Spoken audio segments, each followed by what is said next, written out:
College World Series Finals will start tomorrow. First pitch is at 4:30 on ESPN, Texas A&M and Tennessee. The Rip City Drive with Dwight and Chad is coming at you right now.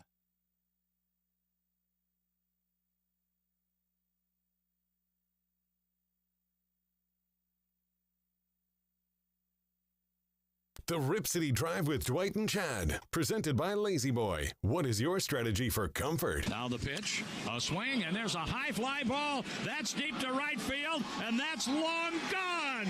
Out of here. Now comes to the plate. Excuse me, swing. That's a base hit up the middle. Here comes a runner around third. That's Burleson. He's going to score. And Goldschmidt goes into third base. So an RBI for Brendan Donovan, his third of the night.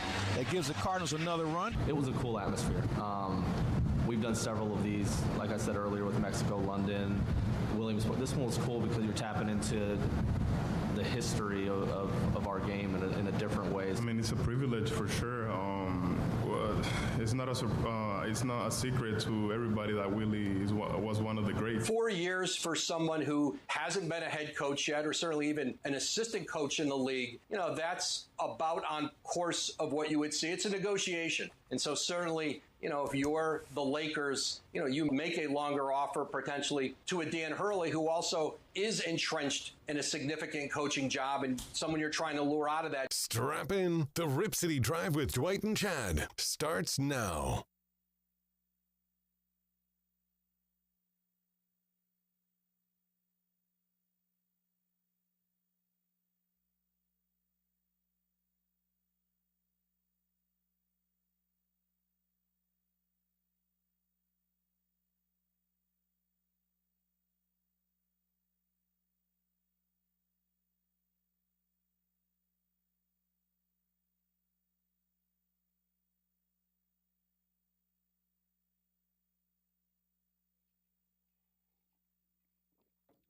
Hey, Godfather, it was pretty funny. I was talking with the principal, Curtis Long, on the phone today before the show. Yeah. And you and I were both in the control room where it is even colder than it is here in the studio because of the air conditioning and the weird vents that we have in here. But the thermostat's all jacked up, so it gets really cold in here during the day. It's blistering hot outside right now. It's awesome. The weather's great. Clear skies, sunshine. It's perfect outside. But we literally have to bring jackets to work every day because at some point during the next 3 hours, you're going to get cold, I'm going to get cold, and I need the jacket. I bring it with me all the time. But I was on the phone with Curtis, and you had walked in because you knew we were about to put stuff up on the whiteboard. And all of a sudden, you had that disgust. And the way you opened the door and exited the control room, I knew why you were upset. Is that? Yeah, I did. You didn't have to say a word, but I knew just by the way you opened the door, there was a certain disgust in the movement. And right at the time that you did that, Curtis had asked me, like, well, I'm sure you're prepping the show or getting ready to do so. How's Dwight doing? And I said, well, at the very moment, I said, he's ticked off. And I said, he just stormed out of the control room. And I said, I don't know why, just by the way, opened up the door because it's freezing balls in here. And he laughed and I laughed. But was that why you stormed out? Well, you saw just a couple seconds later. I was back in with my coat on. But I'm an idiot. I showed up today in shorts and what's t-shirt. up with that? Well, I was out running errands. I lost track of the time. I thought, gosh, I got to get into the office. So I had time to grab my computer and stuff from home. But I got back here so I wouldn't be late. And I did grab a coat. And there's an old coat here that's been laying around that I put on sometimes. I've got that covering my legs right now because they're cold.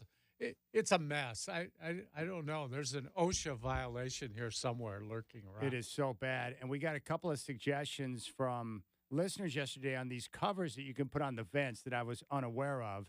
And apparently these vent covers can help control some of the air that comes in. In fact, let me see if I can find the name of the one suggestion that came over. I forgot. It's some type of cute little name. It's called Complete Seal. Oh. And there's these little seals you put over the vents. But the problem is we've got these weird covers over the vents where I don't think a complete seal would work based on the structure because it's not a flat surface. Right. It's two levels. It's like two-dimensional. Yeah. We're screwed. We're just going to have to deal with it. It's been like this ever since I've been here now, and that's like 8 years ago. Yeah. My wife said, why don't you just report it? Why don't you just tell somebody? Oh, yeah, that's never occurred. We've never tried that. They don't care. We're the only two people in the building right now. I love that when I talk to someone that works at like a normal functioning company or some big company that really worries about the office space or whatever. In radio now, basically no one comes into the building, so there's very few people. We don't have a receptionist anymore. We don't have our security guard anymore. There's just very few bodies in because so many people are working from home. So all of those concerns typically fall on deaf ears. So when people say, well, why don't you do this or why don't you do that? Hey, that's a great idea. Glad I thought of it. Thanks. Really, I appreciate your advice. Yeah. It's like, come on, what are you doing? There's an ongoing work order on getting this fixed. Oh, good. And it's been standing for Back like and 7 forth. years. Yeah. Yeah. I've been in direct contact with the person in charge of the building multiple times. Yeah, and then what they used to have, that thermostat that's on the wall, it used to work. But then really? Shacker and Nigel Burton would get into thermostat wars with each other because they each liked the different type temperature. Yeah. But eventually they took that out. And you see that a lot now with hotels or different places where they don't want you to have control of the entire thermostat, so they try to regulate it for you. It's like, no, I'll regulate my own temperature. Thank you. There's a lot of hotel rooms where I swear they just put that thing on the wall. It's not connected to anything. It's just so you think you have some control, but it never works. I agree. I think they do it so that you think you have control, but they're regulating it. Yeah. Why would they want guests cranking up or down the temperature in each and every room? They don't want that. Yeah. No. Of course they don't want that. Yeah, it's a waste of money. You could be running that thing real hot and cost them a lot of money. I think I've gotten in, since the end of Trailblazers season, about 40 rounds of golf. So I am cruising along through the summertime. But I will say this, Godfather, yesterday and today, and there's been some good weather days over the last couple of months, but nothing like the last two. It's warmer. The ball is carrying better. The sunshine, the conditions. It was so great yesterday, and 2 degrees higher this morning. Before 7 o'clock, it was 63 degrees. Nice. No sweater. I got my shirt on, my shorts, and the body, just the way the body feels and how much quicker it warms up when you're going through your routine to get ready to play. It's nothing like it. So I just soaked it all in today. I was like, this is awesome. Absolutely terrific. And then tomorrow, I'm going to meet my buddy Josh up. We're going to play Wildwood. So we're going to play early because that course is quite the walk. Yeah. But by the time we're done, the sun will come out. But, yeah, these conditions right now, the weather, the sunshine, I'm all about this. Even the way it smells and feels in the morning when you take a look outside or I go to let shots out, it's like, yeah, I've been waiting for this. And now that it's here, I'm going to soak it up and enjoy it. Confidential message to our bosses. We're going to lose this guy one of these days because the weather's going to drive him south somewhere. I'm guessing Phoenix, Arizona, maybe Las Vegas, Nevada. We're going to lose him because he's going to go just for the weather and golf. Temptation of nice weather places, that is something I think about. Yeah. And I'm not going to go anywhere, but I do think about going elsewhere or living in a place or imagining what it would be like to live in a place where you get nothing but sunshine all the time. Save your money, retire early. I know a lot of people who they enjoy the Northwest and they like the seasons. They like some of the rain. Like they enjoy it. Yeah. And I'm fine. If that's what you enjoy, that's what you enjoy. Sure. Who am I here to? I'm not sitting here trying to tell you shouldn't enjoy that. But as I've gotten older, that's just not me because I want to be outdoors. And the problem is when it's raining and it's cold, I don't want to be outdoors. Yeah. So that desire gets squelched, and I don't like that. Oh, speaking of bad news, too, thanks a lot for sending this over, but I've seen the signs and everything, and it's going to be messy. Oh, yeah. But I-5, I'm just putting this out there to warn you because for those of you that have to be on the road and travel around, it's going to be a pain in the butt next weekend when I-5, all lanes will close in both directions between Terwilliger and Capitol Highway, those two exits from Friday night through Monday morning. I mean, are you freaking kidding me? They're going to do this during the course of the summertime. I'm all about fixing roads and getting things all spiffied up, but that's going to be a nightmare for people trying to get in different directions. Yeah, I'm guessing, too. Don't even bother trying Barbara Boulevard because that's what people are going to do because they're not aware of the closure. They're going to come up and their only choice will be Barbara Boulevard. It's just going to be jammed. So you're better off just avoiding this freeway entirely. And 217, which is a mess all the time, too, it's going to be better than this is. Interesting. I think you called it Barbara Boulevard at first. Did Barbara, you used to have a girlfriend named Barbara? No, but I knew Barbara's, yes. I know a couple of I barbers didn't have going any up. girlfriends named anything, Chad. How old were you when you had your first girlfriend? Because you were really into sports and doing your baseball thing. It was in college. Yeah, not in high school. I didn't bother with them. You didn't have time for that type of nonsense. I wasn't much interested, no.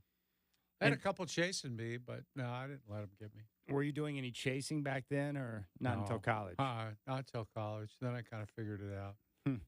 And what was that you figured out? I'm still trying to figure things out. You figured something out? Yeah. In regards to a woman? Obviously, it didn't work out real well. That's why I love it, because my son, Isaac, who is autistic, he wants a girlfriend so bad. Yeah. But the social interaction part of life for him is difficult. Walking up to someone, a stranger, trying to make conversation, make a connection, and establish a friendship. Like, that's probably the biggest challenge for him in his life. He's not shy or bashful, but he was talking to me the other day about the challenges that are involved. And I'm like, look, son, let me just share something with you.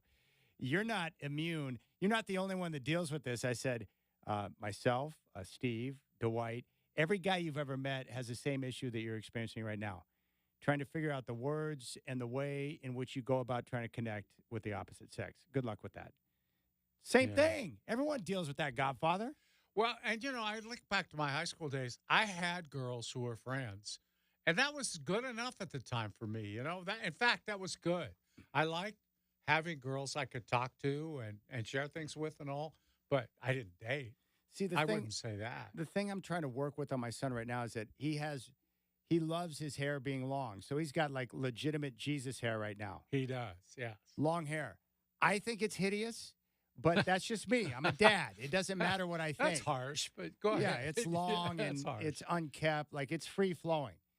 And then he's got his beard or goatee or whatever he's got going on that is scraggly and unkept. Like, he just enjoys that.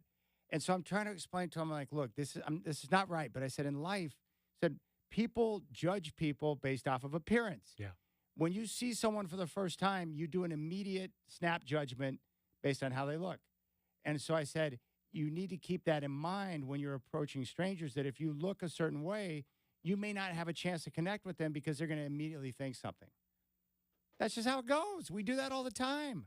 I think you're doing him a service to tell him that, Chad. And it's not fair. It's not right how people prejudge you based on your appearance. Everyone does it. Yeah, they do it. And that's the reality of the situation. And if you don't recognize that, you're gonna be a disappointed person. Yeah, so I've been trying to work with him on that, but yeah, it's but he's not shy. He'll walk up and approach anyone, anywhere, at any time, and strike up a conversation. Yeah, which is good. That's a valuable gift, because most people have fear of social interaction on some level, but Isaac will walk up to a stranger.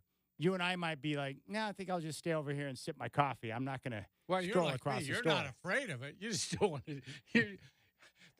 I have a strain of not being very social. It's just, I'm not shy. It's just, I don't want to bother people. I don't approach them unless they approach me. Well, I do most of my talking between the hours of 3 and 6. When I'm done talking, when the show's over, I got nothing to say.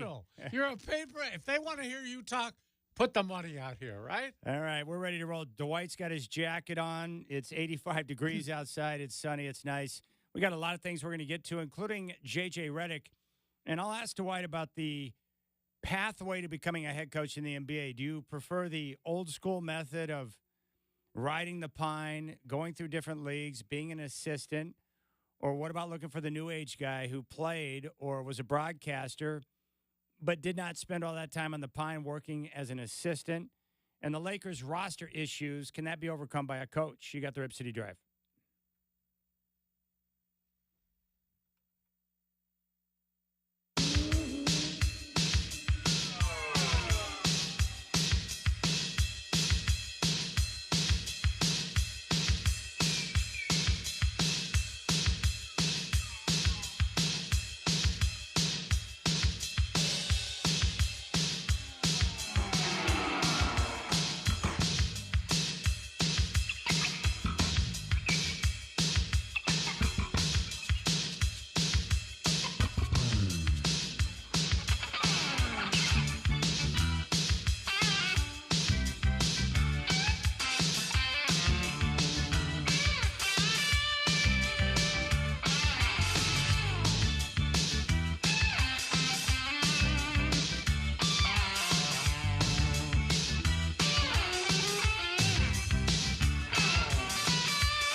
You need to play this every day, Chad.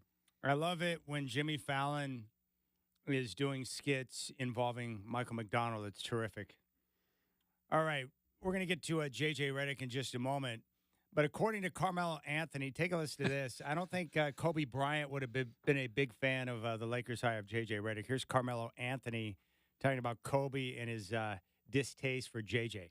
Jay Redick and Cole and Team USA. Like, we was locked in, and we were preparing to go play against the Ginobilis and the Rudy Fernandezes around the world. You know what I mean? Like, just J.J. Redick type of style player. And I remember Cole couldn't stand J.J. Redick. Cole took it personal against J.J. Redick in practice because he got tired of Coach K kept talking about J.J. Redick. Cole took it very, very personal to the point where he was running through screens in practice. He was denying J.J. the ball. He was fouling the shit out J.J. I'm like, damn, why are you treating a young boy like that?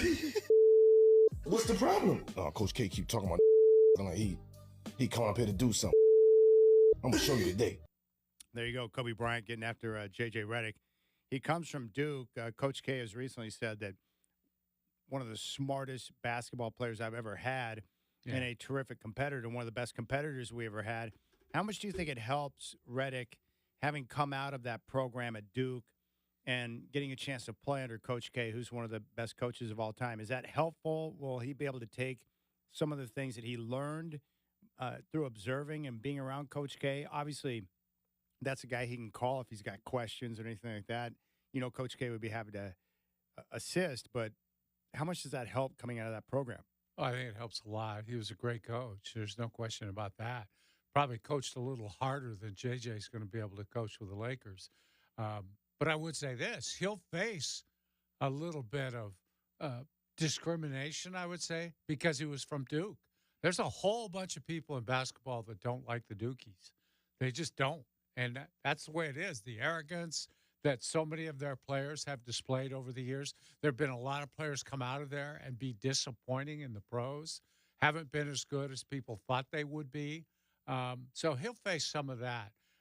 My grudge with JJ has been he's become a real analytics guy, and that's fine. I don't have any problem with that even. It's the way he has basically slandered the old-time players. And I'm talking about, like, great players, like Jordan, Bird, guys like that. Says, what did he say? Oh, Jordan couldn't go left, and he played against guys who were inferior and too much ISO and on and on and on. And, you know, he doesn't know what he's talking about, basically. And it's just, I don't like guys doing that. Or, you know, current players blasting the guys who came ahead of them, paving the way for them. Okay, so J.J. Redick is going to be the head coach of the Lakers. Do you like his chances to be a good head coach? Oh, I think he could be, Chad. I think he is smart. He played so long in the league, and a lot of things analytically that he's espousing are probably the right way to play. I think he wants to play a lot like the Celtics play. A lot of threes. He was a three-point shooter. So he values that, just as Steve Kerr did, being a three-point shooter himself. And so I think people are doing him wrong by talking about him coming right from podcasting to being a head coach. No, he's spent a lot of time in the NBA. Don't just lump him in as some sort of media guy. He isn't a media guy. Okay, let's talk about that for just a moment. He's certainly not the first coach in the NBA that took the unnatural path to becoming a head coach. But the majority have gone through a similar pathway where they worked their way through the CBA. They were once a college coach, and then they get on the bench and work under a head coach in the NBA for an extended period of time. And they do all this different type of ground cover work before you finally get an opportunity to take over an NBA team. I do like that process. I think you pick up a lot and you develop an understanding of the game and how to work with players and how to have a plan to be organized, which can be very helpful. Mm-hmm. But it doesn't mean that that guy's going to be any more successful than Steve Kerr or J.J. Redick or anyone else that took the unnatural path. How much value is there to the old school approach of developing a guy into a head coach versus the new age of looking for a guy like J.J. Redick who is younger, has fresh ideas, analytics-based, and so forth, when you look at those two different ways of finding a coach? Well, I I like the idea of serving an apprenticeship at almost any job, Chad. You look at what we do, it's very helpful to have been a board op or a producer or whatever coming into a job like this. But it's not the only way to get it either. But I do think in the NBA, to sit beside a head coach and know what he's going through and understand. I mean, Eric Spoelstra started in the video room, which might be the best place because he's broken down every defense, every offense in the league a million times. And Pat Riley, I was around Spo when he was working for Pat Riley, and he was in the video room. I'm telling you, they were working that kid to death. I mean, he was working 20 hours a day doing video for Pat Riley. Nobody knows the game like he does, and it's proven out over time. Heck, he's the best coach in the league and has been for a long time. I think that is one way to go. But by the same token now, some of the old school guys are reluctant to let go of the past and aren't seeing the new things. Yeah. And I think you have to be flexible about that. You know, I think some of these guys do that. I'm kind of hopeful that, and I think Popovich actually has, because he used to play a very slow down style based on his personnel. But now they run a little bit, and he has run a little more, and I think they shoot more threes. So he seems to be catching on. Kerr never had a problem with it. Kerr knew what he wanted to do, and that's shoot threes. And I think that comes easier to a guy who was a three-point shooter himself and understood the value of that. Yeah, adaptability, flexibility, two of the most important things as an NBA coach. And you're right about Pop. If you look at the first team that won a title with Duncan and Robinson compared to his last team that won a championship, two different styles of basketball based on personnel and style of play in the league, which I respect. You've got to be able to adjust and adapt and be flexible like that. And I think that's really important. Here's my concern about the J.J. Redick pathway. Someone like Spo, who was a video coordinator, he would put in long hours. Hours, 16 to 20 hours a day. You're going, and you're probably right. Doing a ton of work. And these assistants, they don't have some type of, 6-hour workday, and then they go home and hang out with the family. It's a brutal job. It's a brutal job. And I think a lot of times if you take a former player and you insert them in the front office or into a coaching role, they think they want to do it until they realize the time that is required to do it the right way. And then all of a sudden you find them in a position where they're like, they lose their desire for it because they don't want. A lot of these guys have a lot of money in the bank. Why do I want to spend 16 to 20 hours a day breaking down film, meetings with my coaches, practices, and then doing the grind, and then add in the pressure of wins and losses and the grind that takes on you? It was my biggest concern with Elway when he took over the GM job in Denver. I was like, he's been on the buffet circuit playing golf tournaments ever since he retired. Does he really want to embrace the role, roll up the sleeves, and scour over film looking at prospects? Well, the answer was yes, and he did a pretty good job, but that's the biggest challenge. So I hope JJ is willing to take on the work, because if he's not willing to set the pace for his staff, and he's going to probably have some experienced guys, former head coaches on that staff, that's going to be a problem. So the work, being an NBA coach is brutal. Being a pro sports coach, football, hockey, basketball, whatever, I mean, the time those guys put in, I respect it because it is a grinder. Hideous. Well, I don't think you could be any more right in that assessment, Chad. That has been, in my time watching this, I've seen a lot of former players step into assistant coaching roles. Yeah. And some of them lasted about a year, maybe two. And they realized, yeah, I love the game, but I don't love it that much. Yeah. And if you've already been to the top of the mountain, do you want to put in that kind of time to get back there again as a coach when you've already done it as a player? A lot of guys say, no, I spent all my years out there by myself, shooting shots, rebounding the ball, whatever. I don't want to be in the gym that much anymore. I thought I wanted this, but I don't. And I think you mentioned it, but those guys, it's such a thankless job. And you didn't even mention, hey, the backup point guard calls you at 10 o'clock at night, said, I need to get in the gym. Can you rebound for me? Can you work with me? You're going to tell them no? Of course you're not. Yeah, one of you guys wants to work. Yeah. If you want that job, you're going to say, I'll see you in 10 minutes. Yeah. I'm down there. I got the key to the gym. So to see, we come in, we go through maybe 2 hours of drill work. It's midnight when you're coming home to the wife and kids. That's the job. That's what it's like. And some of them aren't even being paid that much. They're not. And the other thing, you got to take the rap for the head coach. He might be brutal. And you're sitting there next to him saying, I wish he'd take my advice and be using this guy instead of that guy. He's not. But you'll get fired for him using that guy instead of that guy for sure. Because if he's gone, you're out the door too. Amazing. The latest reports today is that, the Lakers, you were talking yesterday about looking for experience on the bench, like a former head coach.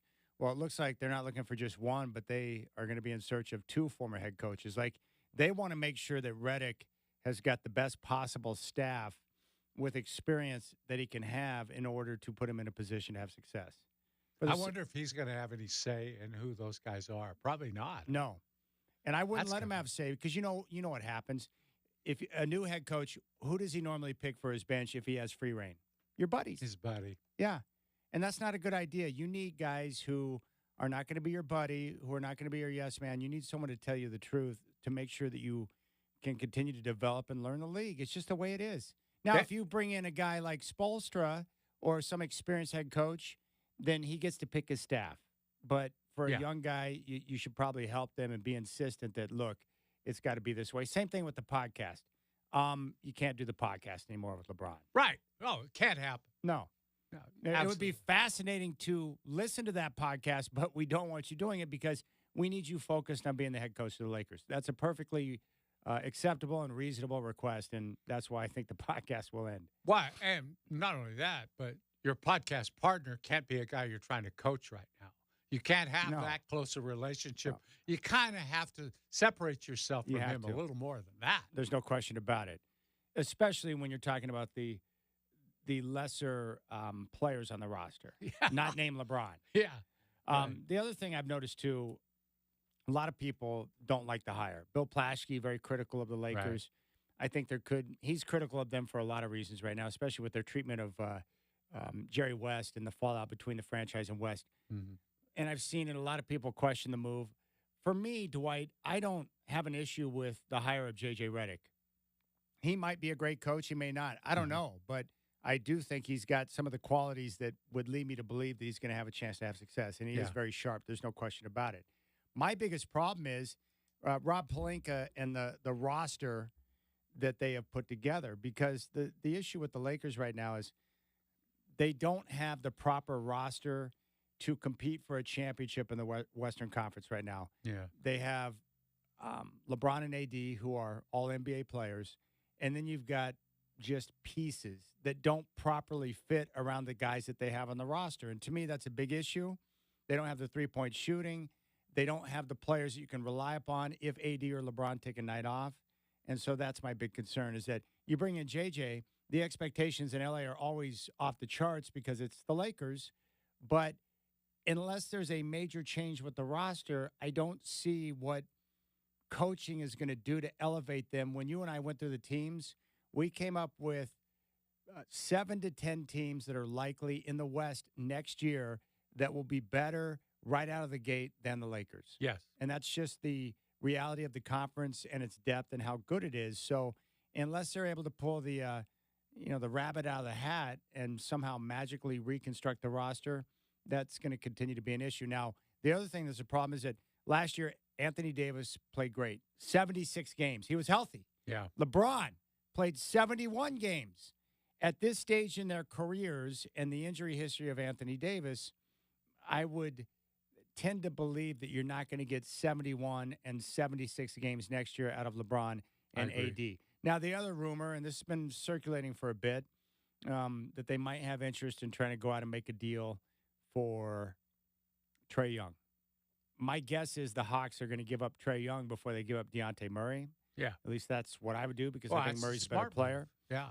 But I just don't see how Trae Young, with his defensive liabilities, would be a major help for the Lakers. Now, he can make threes, and he can be a playmaker and at times and take some pressure off of LeBron to not have to always be the playmaker. But he's so poor defensively that I just don't see how adding Trae Young is going to put them over the top in the Western Conference. Well, you're 100% correct on that. I mean, there's no question. They're a decent defensive team right now. They're not bad. They're not as good as they were a few years ago because they've let some good defenders go, like Caruso, for example. Yeah, what a bad idea that was. Terrible idea.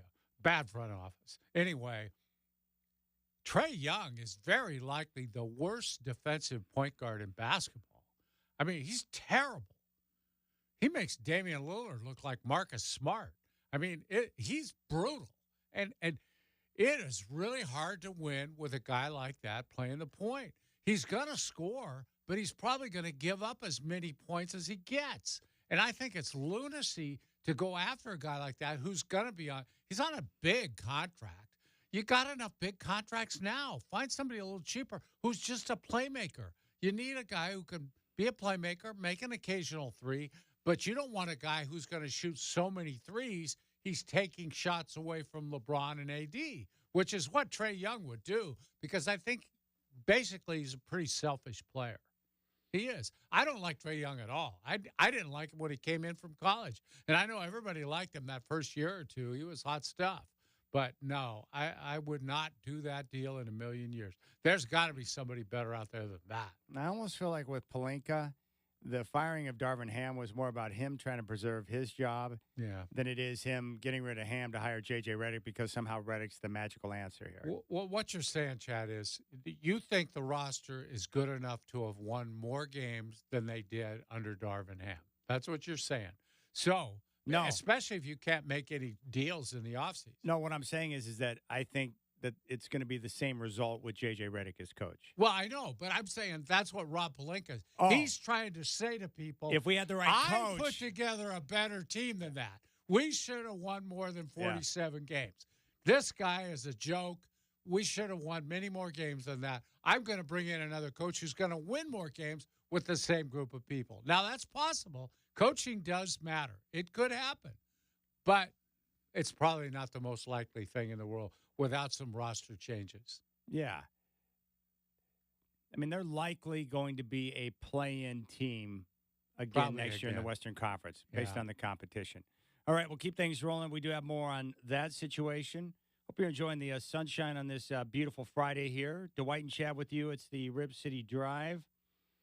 And here's a question. Whatever happened to the beverages that they had when we were kids in glass bottles? What happened with that? The glass bottles. You sent me a picture of the Gatorade bottle. Yeah. And my Nana used to have the fridge stocked with the fruit punch Gatorade in a glass bottle. Mm-hmm. Why'd they go away from that? We'll deal with that next. Rip City Drive on a Friday.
I'm sure that Lionel Richie preferred his Pepsi when he was doing the commercials back in the day with a glass bottle.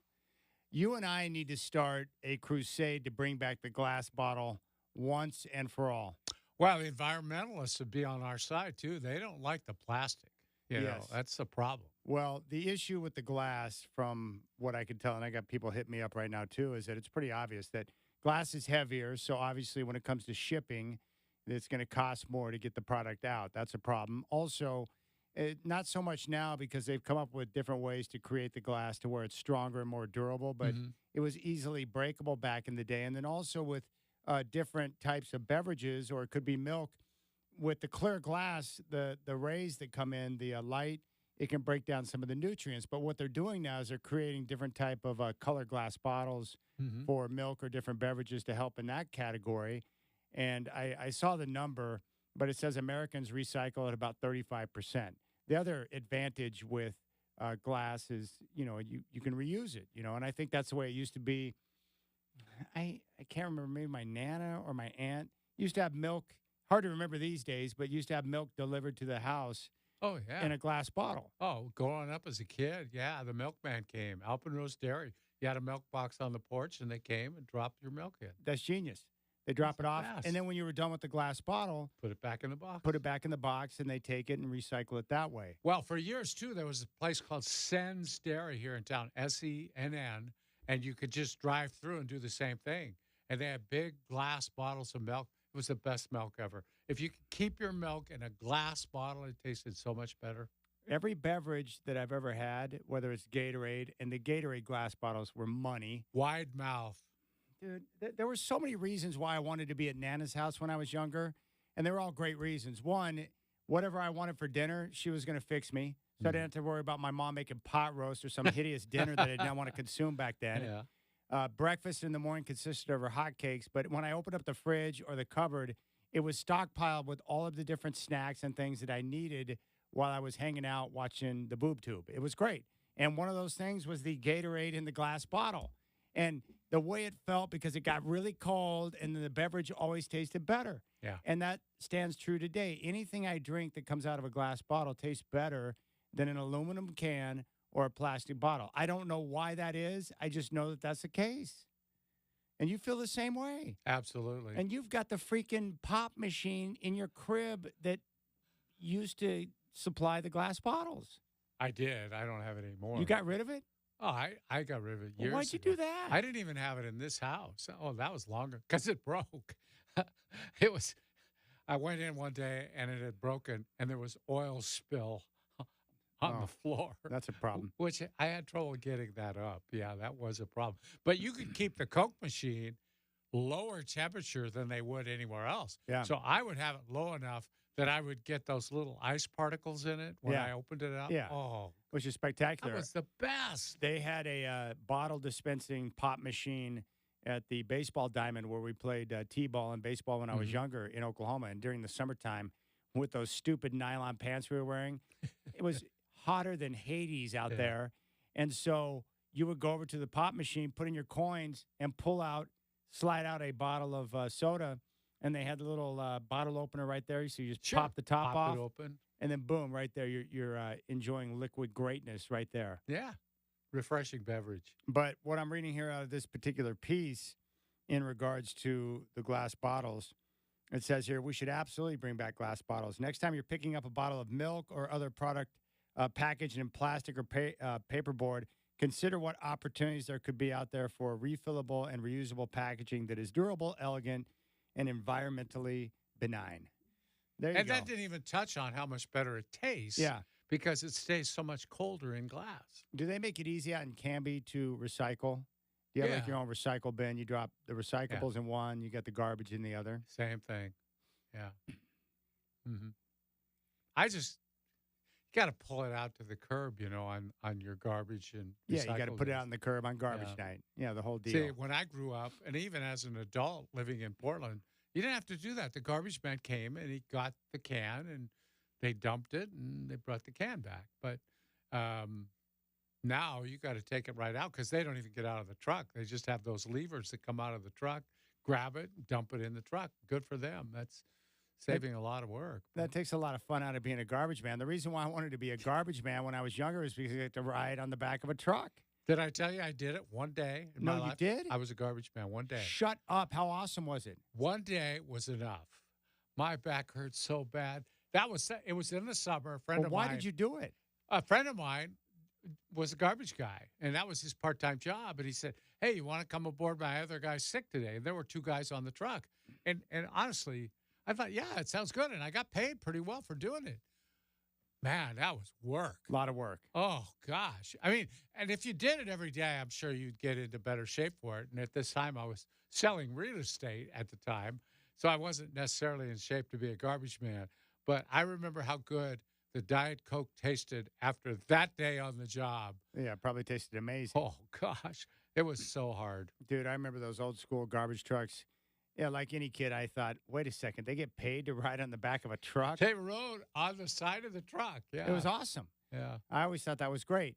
I used to love it, too, because they had, like, the compactor on the back end of the truck. Mm-hmm. So when they'd put in X number of cans of garbage, they'd bring that big lever down and it would, like, smash and yeah. Well, when you're young, anything that can get squished, repackaged, and there's big power involved, Yeah. I'm into that. Just like a junkyard. I used to love it when you see those deals that they drop the car in to compress it into a nice little, little metal box. Yeah. Like, I'm all about that. Let me, can I pull the levers on that? Yeah. There was this guy, his name was Jim. My dad's name is Jim, but Yeah. he had a friend, his name was Jim, and he lived out not far from where we did in Oklahoma, but he had a backhoe in his backyard. Oh, gee. And all I wanted to do was like, just once, will you turn it on and let me just move the handle so I can dig something? It's like, because I was a kid. I was amazed by that type of activity. Yeah. I always liked the dump trucks. I always thought the dump trucks were cool where it's full of dirt or whatever, and then you go to a spot, you hit a lever, and it just dumps all that stuff out in one spot. I thought that was pretty cool. Yeah, it's the greatest thing ever. Yeah. I just saw a little video online. A mom had taken her little boy over to, he had his toy dump, like a Tonka dump truck, right? Mm-hmm. And there was a construction crew right there by the house. I saw that too, yeah. He sets the Tonka down on the ground, and then the guy with his bulldozer scoops up this massive mound of dirt and then slowly dumps and fills up his little Tonka dump truck. Yeah. And the boy starts jumping up and down like it was the greatest thing ever. I thought, okay, good on them. Yeah. That's a great mom. And the boy was super happy because he was officially a part of the crew. That's great. And then when they were done, they came out and shook his hand, and it was all official. Oh, yeah. I remember that, too. That was a great spot. That really was. So the moral of the story, put it back in the glass bottle. It's better. Yeah. Better for the environment, better for your health. Come on. I've been to restaurants where when you order a Diet Coke, sometimes they'll bring out the little miniature glass bottle. I'm like, what in the world is this? It's like heaven. Yeah, I don't know if they're even making those anymore. Are they still They making them in glass? Yeah, Oh. they are. I've looked online to buy it, but, anytime something's harder to find, they jack up the price. Yeah. $30 for a six-pack. Yeah, I don't want to get stroked when I'm trying to buy a Diet Yeah. Coke. And Mexican Coke is made in glass bottles. Oh, it but is? they don't have Diet Coke. They Oh. just and it's also using like real sugars. Oh, well, when I was in Madagascar, the street vendors would sell Fanta in the glass bottles, and I loved it because it was tasty and it was no calories. But then I looked on the back in Madagascar, the sweetener in the Fanta over there was saccharin. That's old school right there. Very. Yeah, that's the stuff they took into the lab and Decided tested on the rats and realized, like, man, we might want to find a different option here. Yeah, people might die. All right, we'll keep things rolling here on the Rip City Drive. When we come back, walk-ons in college football, could they be facing extinction? We'll talk about it next.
All right, it's 4 o'clock. Chad here.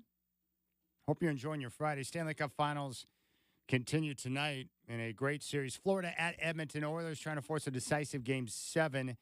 And tonight, Edmonton is a small favorite. From college football, Oklahoma's agreed to a new 6-year deal with their head coach, Brent Venables. Sooners are preparing for their first year of action in the SEC. The Mariners lead the AL West by 8 games in Miami to meet the Marlins. First pitch coming up in about 10 minutes. George Kirby takes the mound for Seattle tonight. The College World Series finals will start tomorrow. First pitch at 4:30 on ESPN. It's going to be Texas A&M and Tennessee. NBA draft will be Wednesday, the 26th. Our coverage will start at 3 with the Rip City Drive. We'll be live at Moda Center for the Blazers free draft party. And then Blazers broadcasting from 4:30 until the end of the night with Joe Cronin's press conference.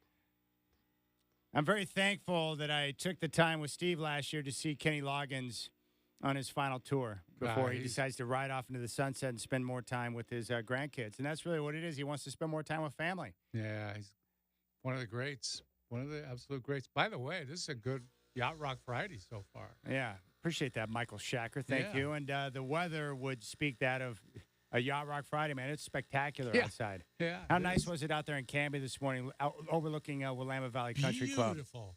And watching these guys out on the course, really working hard, getting it ready for probably a very crowded day of play out there, these kind of days, especially a Friday. I would imagine there's a few guys taking a day off work today. Well, there's a lot, either that or they're not working. They're not dumb enough to come in and do a radio show every day. Chad, they work at home. Yeah, they work at home. Yeah, sure they do. I found an answer to the question that I was asking you about. We're going to talk about the potential of no more walk-ons in college football, which is a big deal. But I was trying to figure out in this case that the NCAA is trying to settle of, they're going to have unlimited scholarships now. So you can hand out as many scholarships as you want, but they're going to reduce the number of your roster size. So instead of being able to have 130 players, which is going to be weird for some schools that carry a big number, it's going to be pared down to 85. And it says setting football roster limits is also an effort to both, one, reduce expenses amid the rising cost of athlete revenue sharing, and two, instill a cost containment concept to limit a school's scholarship distribution. I thought it was 85 already. It's not? 85 what? I thought that was the roster limit now. 85. Are you talking about scholarships or players? Well, scholarships. No, I was talking about players. They allowed them 130 players? Yes. So that was where the walk-ons, because you would add all these different right, players. But that's a lot of walk-ons. You're talking about 45 walk-ons? Well, wow. But a lot of these schools would add all of these extra players because kids wanted to go there. No, I get it. You try to gobble up the talent, but also for practice purposes and competition, you can run a lot of guys out there, but also if injuries occur, you've got a depth chart that's ridiculous. So now they'll have more scholarships given out than they have roster spots. So you'll actually have guys getting scholarships that aren't on the roster. Is that right? No, you'll be able to hand out a scholarship to everyone on your roster. There's not a limit to scholarships now. Right. So you could theoretically give out 100 scholarships, right? No, because you won't be allowed to have 100 players on your roster. No, but that's what I'm saying. You give a scholarship, you don't put them on the roster. The guys are redshirting anyway. Well, I don't know what technically is defined as on the roster. Are they a part of your program? I don't know how that's being defined. Yeah. So if you've got 85 players in your program, then you can hand out 85 scholarships. I don't know if you can just hand out scholarships for players that are not technically a part of your program, but just waiting in the wings. I don't know if they'll allow that or not. That would seem like in that situation. Well, that's why I read it when I saw unlimited scholarships. It's like, whoa. Yeah, you'll have unlimited, meaning you can hand out as many as you want up to the roster limit that's going to be set into place. All right. So that's what I was asking about, was why would they make you reduce the number of players that you could have on your roster? Well, we just defined it. They're trying to reduce cost, but also because if you could still allow 130 players and you've got unlimited, scholarships you can hand out, then that would be obviously a lot more expense and cost. Yeah, but they told one of the coaches in that story, it's a New York Times story, said it's not about the money. It's not about the cost because coaches have volunteered to pay the extra cost out of their own salaries. Some of these guys are making 10, 12, 13 million bucks a year. They could easily pick up the cost for those players to be around. So, it's not scholarships either. It's just the cost of having them around. Well, why don't we break this down? The big issue here is that these big-time coaches like Lane Kiffin, Kirby Smart, they're worried about the NCAA eliminating the walk-on. Right. Why is that? Why are they trying to eliminate the walk-on? This is what I don't understand. Well, they just said it. What were the two reasons they gave? No, that's not. That's roster size, not scholarship. There's two. You're getting hung up on that. I'm talking about the amount of players you can have on your roster, and you're talking about scholarships. No, but didn't they say the reason they're cutting the roster size down is because of cost? Well, it says here, this is what I'm looking at here in this piece I pulled up. It says, setting football roster limits is an effort to reduce expenses amid the rising cost of athlete revenue sharing, and 2, instill a cost containment concept to limit a school's scholarship distribution. Again, so the roster size is based on cost containment. And that's why the coaches came back and said, we'll pay the cost out of our own pocket. All right, here's from the New York Times piece out of The Athletic. Quote, the coaches agreed we would pay out of our own salary, give us less money to our salary, take whatever it costs to have walk-ons, and we'll pay for it out of our salary. That's according to Lane Kiffin. Yeah. And the answer they got, thanks, but it isn't really about money. Well, the reasons they gave were all about money. I see why the coaches are upset. And I see why they're upset about not having walk-ons. I think that's too bad because we've had a lot of good players. Well, this makes sense now. It says here, the roster cap number coming down, eliminating walk-ons. You're going to see the Florida State situation. The move now is people have started to not play in bowl games so they don't get hurt to go into the portal. And I'm not even saying starters. I'm saying we had players on special teams, backups on defense, offense teams. Why are you not playing in the Chick-fil-A Bowl? And they're like, we don't want to risk getting hurt covering a kickoff because we're going into the portal.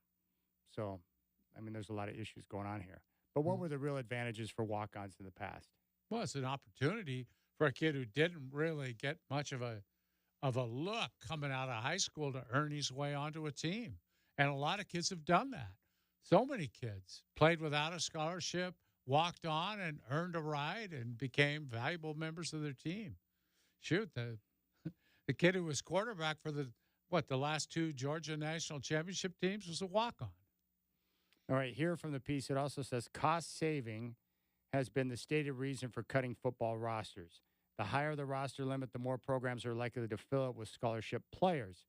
Quote, if they create a system where they say, well, you have a roster limit of, say, 95 or 100, and you can get them all scholarships, well, people are going to eventually do that, Kiffin said. If Ohio State or Alabama is giving their 95 or 100 spot scholarships, eventually everyone's going to do it every year. You're going to get beat by someone and go, why are we not using all the scholarships that they're allotting to us? Yeah. So I guess if you don't have limits on scholarships, then everyone on your roster is going to have a scholarship. You wouldn't, you know what I'm saying? Like, why would a player come on and play for your team if there's not a limit on scholarships? If you're not going to give them a scholarship, they'll go elsewhere. Yeah. If they have another spot to go to. I mean, that's what really changed the competitive balance in college football when they dropped the scholarship limit down and the roster limit down. All of a sudden, USC couldn't absolutely stockpile great players and keep other schools from getting them. Because in those days, there wasn't liberal transfer rules either. Once you got stuck, you were stuck at a school. Well, I think this, too, could come down to the very simple reason that you look at the NCAA, every time they've gone to court over the last few years, they just get obliterated, right? Because they've been utilizing these players and not paying them for years. So maybe this is a situation where the NCAA doesn't want to have any walk-ons whatsoever, because if you have a walk-on who's not on scholarship and not getting any type of payment for their play, how do you think that's going to play out in court for the NCAA? Yeah, it's possible. I think the sports that are going to benefit from this are not football. All the other sports are going to benefit because it's like college baseball. They only had 11 and a half, 13 and a half rides is all they had, and their roster's 30.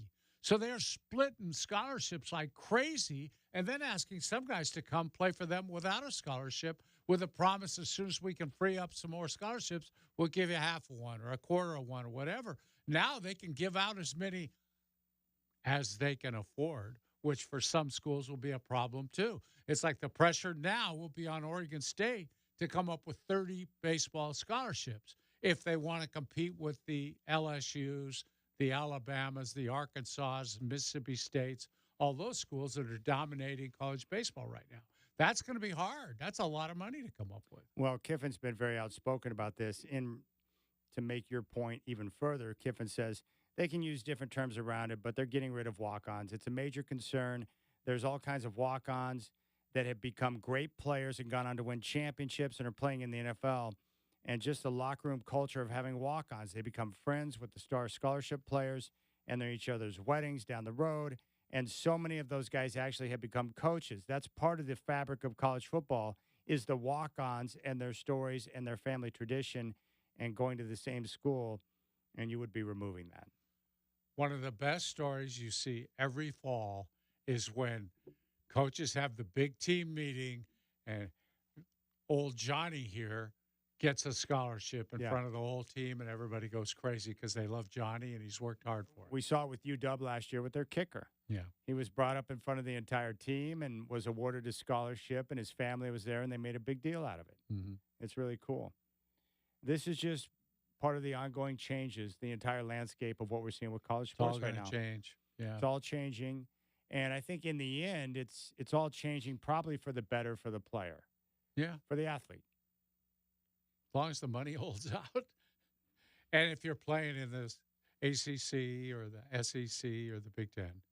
Yeah. And the ACC probably isn't going to be around. Yeah, more so the SEC and the Big Ten. If you're in one of the two big conferences, you're going to be taken care of. Yeah. All right, we'll keep things rolling here. Rip City Drive with Dwight and Chad. You can reach out to us, 503-248-0620. That is your telephone number. When we come back, question that Softy posed that we want to throw out there to you. Is Ken Griffey Jr. the best positional player that's still alive? So kind of marinate on that for a moment. We'll deal with that question. Also, you might be surprised, but Klay Thompson just joined a team. An Olympic team. In the Bahamas that's got some pretty darn good basketball players. And Sam Presti, I don't know how he did this one, Godfather, but you got to explain that one to me. He hornswoggled somebody again. He really did. You got the Rip City Drive with Dwight and Chad.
You know, it's funny, Godfather, where I can understand the value of a walk-on player or walk-on players in your program and the type of atmosphere that might bring to your practice or your locker room. Sure. But really, there's no way that the NCAA in today's climate now, with the way things are changing, would get away with having non-scholarship athletes. Like, that's just not going to fly in court. They're going to get crushed on that again. And it sounds to me like the coaches,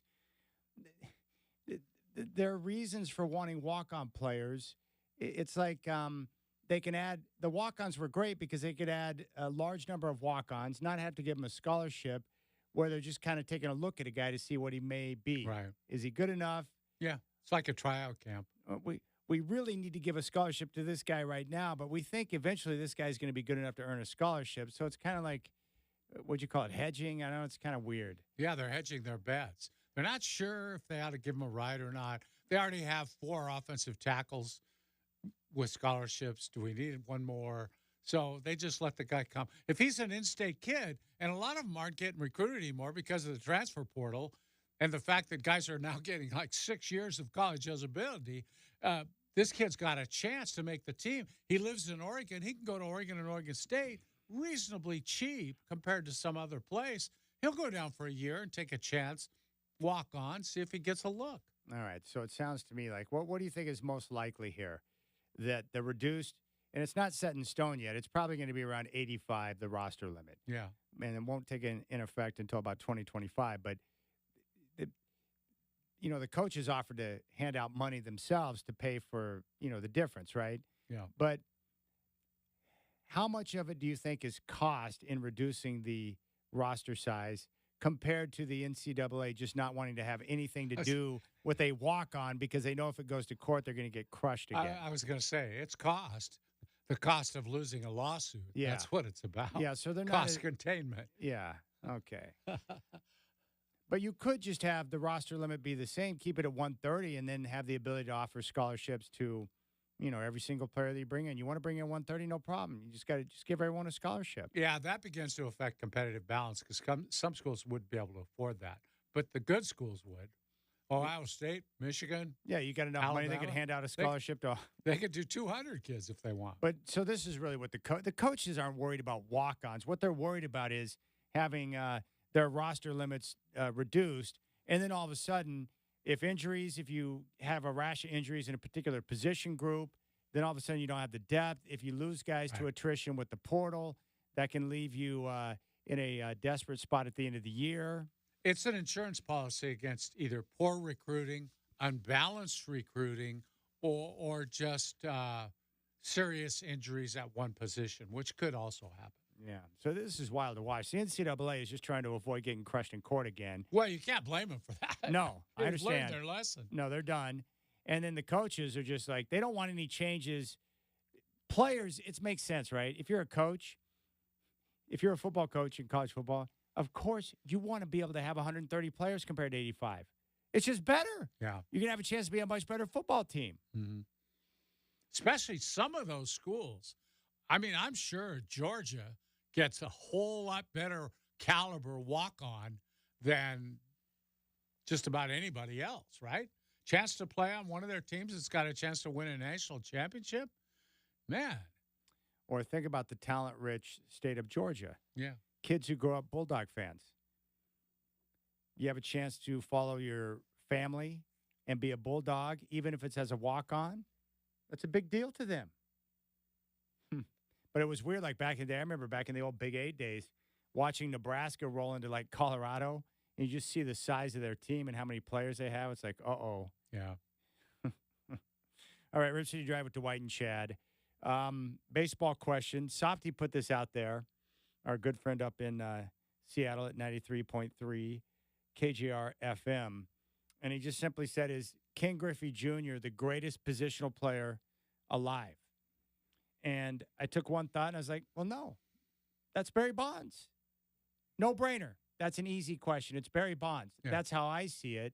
But there is a pretty good list of players who are still alive today who were terrific positional players. Ricky Henderson, obviously being another one. He was a terrific player. But, I mean, alive today, I know a lot of people don't want to say Barry Bonds because they don't like him because he was kind of a right. Roger a-hole. Clemens would be the same among pitchers. Yes. Yeah.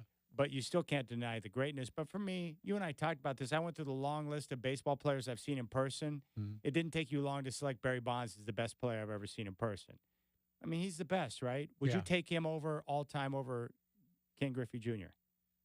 Yeah. Yeah. For sure. Yeah. Now, don't bring me the steroids things because that has nothing to do with this question. Nothing. Yeah. That I can see. Best positional player alive, Barry Bonds. Yeah. And I don't even know. I mean, I'll say this, and people are going to criticize me. How do we know that Ken Griffey Jr. wasn't a steroid guy? Because he didn't say he did? I mean, we don't know that. You all think you know that because he's a good guy and he wouldn't cheat, whatever. But there were lots of good guys using steroids in those days. There were. And I worked in baseball at that time. And I think most players were using them. Very few didn't. It's just funny. See, this is a good lesson for youngsters out there that when you conduct yourself in a certain way and you deal with the media in a certain way or people and they like you, they're going to give you the benefit of the doubt in every situation. Or if you're Barry Bonds and you're rude to people all the time, they're going to take the worst possible look at you they can. Absolutely. Like for me, I love Nolan Ryan. He's like one of my heroes. And I hold him on a pedestal. And he's always been a gentleman and a cool guy. And I like him. And he played forever. And he threw the ball really hard. The guy's a stud. He's like Paul Bunyan. So in my mind, there's no way that a guy like Nolan Ryan could have ever used PEDs. I don't know that. But that's my story, and I'm sticking to it. That's right. Yeah. But I get that. I understand. But Ken Griffey Jr., you know, he was the kid. He always had the smile. I've met him, and he was cool.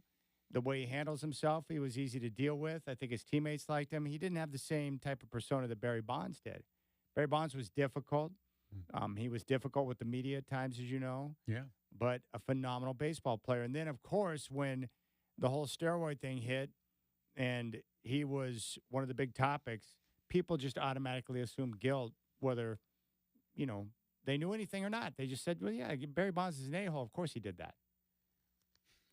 Right? I mean, that's how we deal. Well, there was his hat size, too, that increased one full size. Well, I mean, there's certain players. No, Bonds and Mark McGwire. Right. Their body changed significantly. Sammy Sosa, too. Yeah, his changed a lot. Significant. Like, I don't need a doctor to tell me that certain guys probably were using PEDs. Just look at the change in their body. It's remarkable. Mark McGwire, from when he came in, if you look at his Topps rookie card, compared to the time when he left, it's like two different human beings. He was a mountain of muscle. Incredible. And Barry Bonds the same way. Not the same Barry in San Francisco that we saw in Pittsburgh, right? Different body structure, much lighter, different type of guy. Oh, yeah. And it changed. But, yeah, Ken Griffey Jr. gets the pass on that. Yeah, and I'm just saying, I think Barry Bonds, even before the steroid use, great player. Probably a better player than Griffey, I think.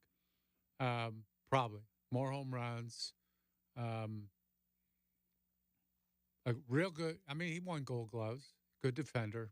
Not a good throwing arm, but probably a better player, I think. Yeah, so would you put Griffey number 2 on that list behind Bonds? No, I got other guys, Chad. I liked Ricky Henderson a lot. I like Johnny Bench a lot, who's still alive. Pete Rose is a guy that would be in the conversation, speaking of guys that are banned from the game. Pete was a heck of a player. I don't care what anyone says about him. Man, oh, man. Well, no one played harder than Pete Rose. Yeah. Did you ever see anyone that played harder than that guy? No, he was amazing. It's amazing. So who would you put number 2 on the list then? I honestly, I'd probably say Ricky Henderson. And then Griffey 3rd? Or would you go Johnny Bench? Or I might say A-Rod 3rd, actually, because A-Rod was a great player. And you think A-Rod was better than Griff? Yeah, I do, actually. Played a tougher position. The shortstop was a tougher position. And he should have been the shortstop with the Yankees, but they had the captain there, and he wouldn't move. So graciously, A-Rod moved to third base. And do you think Derek Jeter should have moved? Well, he wasn't as good a shortstop as A-Rod. There's no doubt. Everybody that did analytics at the time said that's a bad move. But he was good enough defensively. It was okay. Yeah, that'd be very difficult to ask Derek Jeter, the captain, to move out of his position. Yeah. Sorry, I'm cynical about Yankee players just because they're Yankees. So. That's true, but I like Jeter. He's cool. And I mean, A-Rod's a douche, and he's got purple lipstick that he wore during his playing days. I think he still wears it. But he was a great player. But he's a weird dude. He's like he's got the Russell Wilson type social media thing going on. Yeah. He's just kind of he's an oddball. He tries too hard. Yeah. He wants people like to Russ. like him. Yeah. Yeah, Derek Jeter he was just Derek. Mm-hmm. Just one of the guys, but Alex was always trying too hard. He's got the pretty hair and the lips and everything. He was a great ball player. I love watching him play, but he's just a weird dude. Not that I have a big problem with that. He's a great player. Barry Bonds is not. I mean, that guy was difficult to deal with. Did you ever get a chance to interview him post game or do any type of interaction with Barry? Yeah, a little bit. And difficult? Uncooperative, I would say. Yeah. Hard to get some time with him. Yeah. I remember in spring training when he was with the Pirates trying to get an interview with him. He was not down with that. Randy Johnson actually was the same way in his playing days. I guess now that he's not playing anymore. Now he's cool. He's great. Yeah. But in his playing days, he was tough. All right, let's talk basketball. Sam Presti, Oklahoma City. He's obviously doing a heck of a job with that crew. I don't know how many draft picks he's got to his name right now, but it's probably in the billions. He collects draft picks. Yeah, he's got a few. I think he's got 14 sitting around. Good picks. Well, yesterday he traded Josh Giddey for Alex Caruso, straight up. Did not have to include a pick and got a guy who is a better defender, a better player. How did he do that? And how did Chicago not get a draft pick or two in return in that deal? Well, I think Chicago's pretty messed up anyway. They've made some bad deals over the last few years. Their front office is a mess. And to do that without getting a pick back from OKC when they're sitting on a whole bucket full of draft picks was just crazy. And I don't. Part of it was Chicago's taking on Giddey, who's a young player who's going to get a new contract next year. Yeah. And so there was some concern OKC wasn't going to pay him. And I think Chicago probably will now that they just traded for him. I don't think they have a lot of choice. But Giddey is a kid who hasn't found his place in the league. He's a good passer. Everybody knows that. Everybody thought he'd be a better player in the league than he was. He's not a great shooter. Yeah, he's an Australian player, hasn't found his niche yet. And some of those Aussie guys float around a little bit before they find a good spot, but he doesn't shoot the ball well. They dropped him from the starting lineup in the playoffs. That was weird. Yeah. In the middle of a series, by the way. In the middle of a series, which tells you they lost all confidence in him. You just don't do that to a player that you have confidence in. And so, and then he had his off-the-court problems, which caused them some degree of concern. And even though there was no charges ever filed or anything like that, I imagine there could have been an off-the-record payment made somehow. But I just think OKC got a defender that they really wanted, and he's another guy who could defend and shoot threes. A 3-and-D guy, fits with their team. They're moving toward the Boston model of putting 5 guys out there who can guard and who can shoot threes. They're kind of on their way to that. Now they need a big who can do that. If they get that piece, like a power forward to play alongside Chet Holmgren, oh, man, they are going to be a load for anybody. The first thing I thought of when I saw that deal go down, I was like, how'd the Lakers ever let Caruso go? I'm dumbfounded by that. Real dumb. I think they were even dumb to let Kuzma go. I thought that was a mistake, too. A lot of people didn't like Kuzma. Well, I'll tell you what, he's better than a lot of guys they kept around. Well, LeBron has had a lot of guys shipped out of town that he sure didn't enjoy playing with. Yeah. So he's got his hit list. Yeah. At first, I was reminded of the Lakers letting Caruso go, which was dumb. And then after that, I was like, wait, no draft picks? Is that a straight-up deal? And I like Giddey. I think Giddey's going to be fine. Actually, yeah, he might be. I think he's got a high basketball IQ. I think he can do a lot of good things on the floor, and he's still developing. He's not the defender that Caruso is. But for the Thunder now, who are in a position now to make a run, these are the type of moves that Presti needs to start making, where you've got the assets, you've got the team put together. If you can tinker a little bit to continue to improve what you have, this is a team that can be a legitimate threat. And having another versatile defender and a guy that can knock down threes, it makes perfect sense. Yeah, the only thing wrong with Caruso is he gets hurt a lot. And that's going to be a problem. You got to be real careful with him. He's fragile. He does. He's out of action quite often. Oklahoma City's, they could be on the cusp of something. They could be on the cusp of they something. got kind of the reigning coach of the year, too, which is another important piece. And that was a guy, Chad, no head coaching experience when he got the job. That's other true. than, G League coach, but that doesn't count. He's doing a good job. And Shea Gilgeous-Alexander is a budding superstar. He's going to be MVP some year.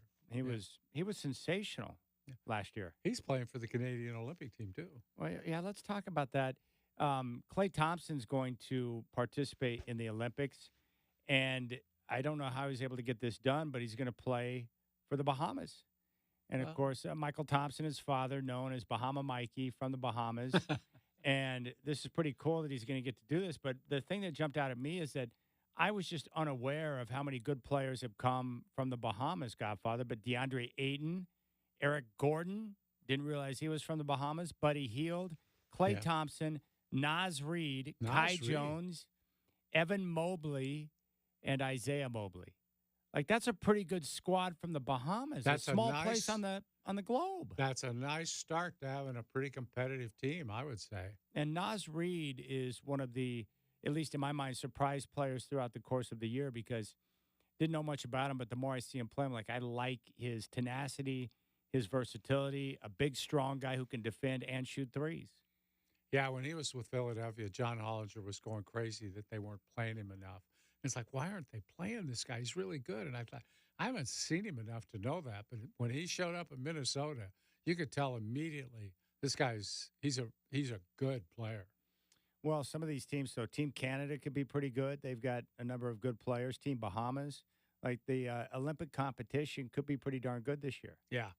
Yeah, I think Canada and the Bahamas will give some of those European teams a real run. I mean, the Slovenia team, obviously the guys from Spain are always good. They just always are. Aussies put together a pretty good team because they have so many guys who've played every year now for about the last 16 years. And so they play well together, which really helps.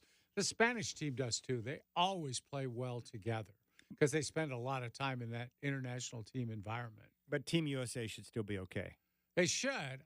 I worry that they took too many star veteran players just to kind of have them on the team, rather than, I think the model for a while was role players help you a lot. You don't need every guy to be a star. And they've kind of, it looks to me like they've swung away from that a little bit. Like, I don't know that I'd have LeBron on the team, to tell you the truth. That's got to be pretty cool for Michael to see his son Klay participating in the Olympics playing for for Team Bahamas too. Yeah, because Mike was always very proud of his Bahamian ancestry. That's pretty awesome. Yeah. All right, we'll keep things rolling here on the Rib City Drive. Beautiful day outside. Hope you're enjoying the sunshine. When we come back, the Godfather is going to tell us a story about a true legend. One of my favorites as a youngster. How about Evel Knievel, Godfather? Oh, yeah. Straight badass.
You know, Godfather, we were talking this week about some of those mythological figures in our childhood. Willie Mays is one of those.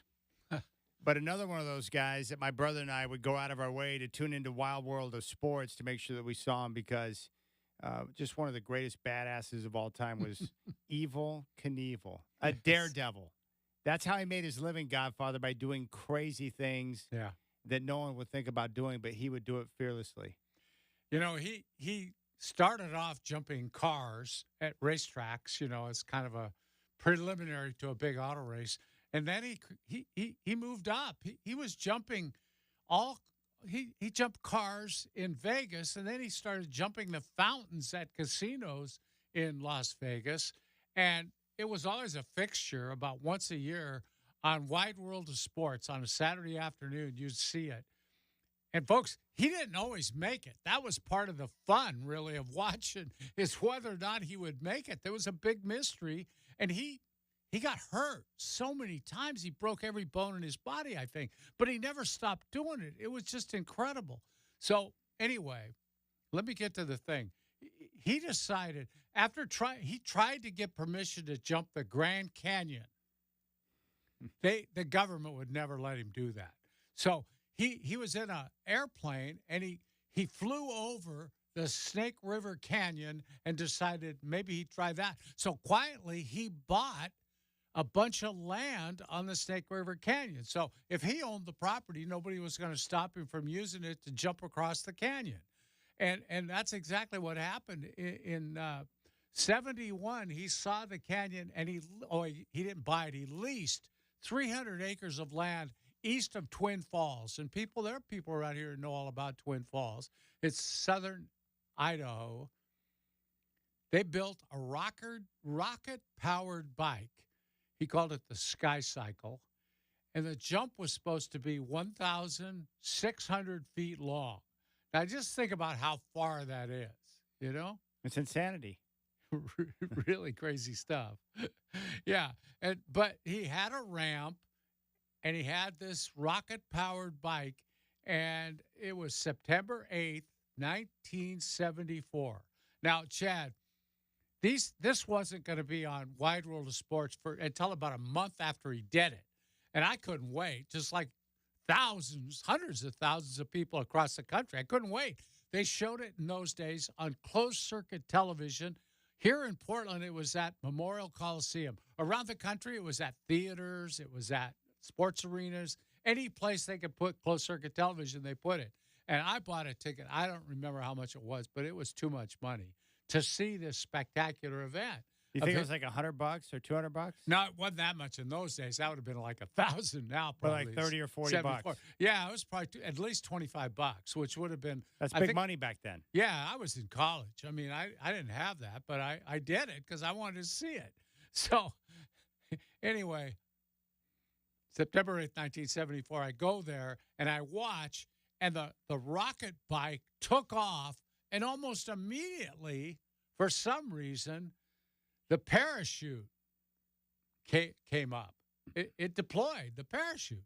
So he didn't get all that far, and here he is floating down to earth, kind of softly, lands down there, and everybody in that building thought, man, what a ripoff.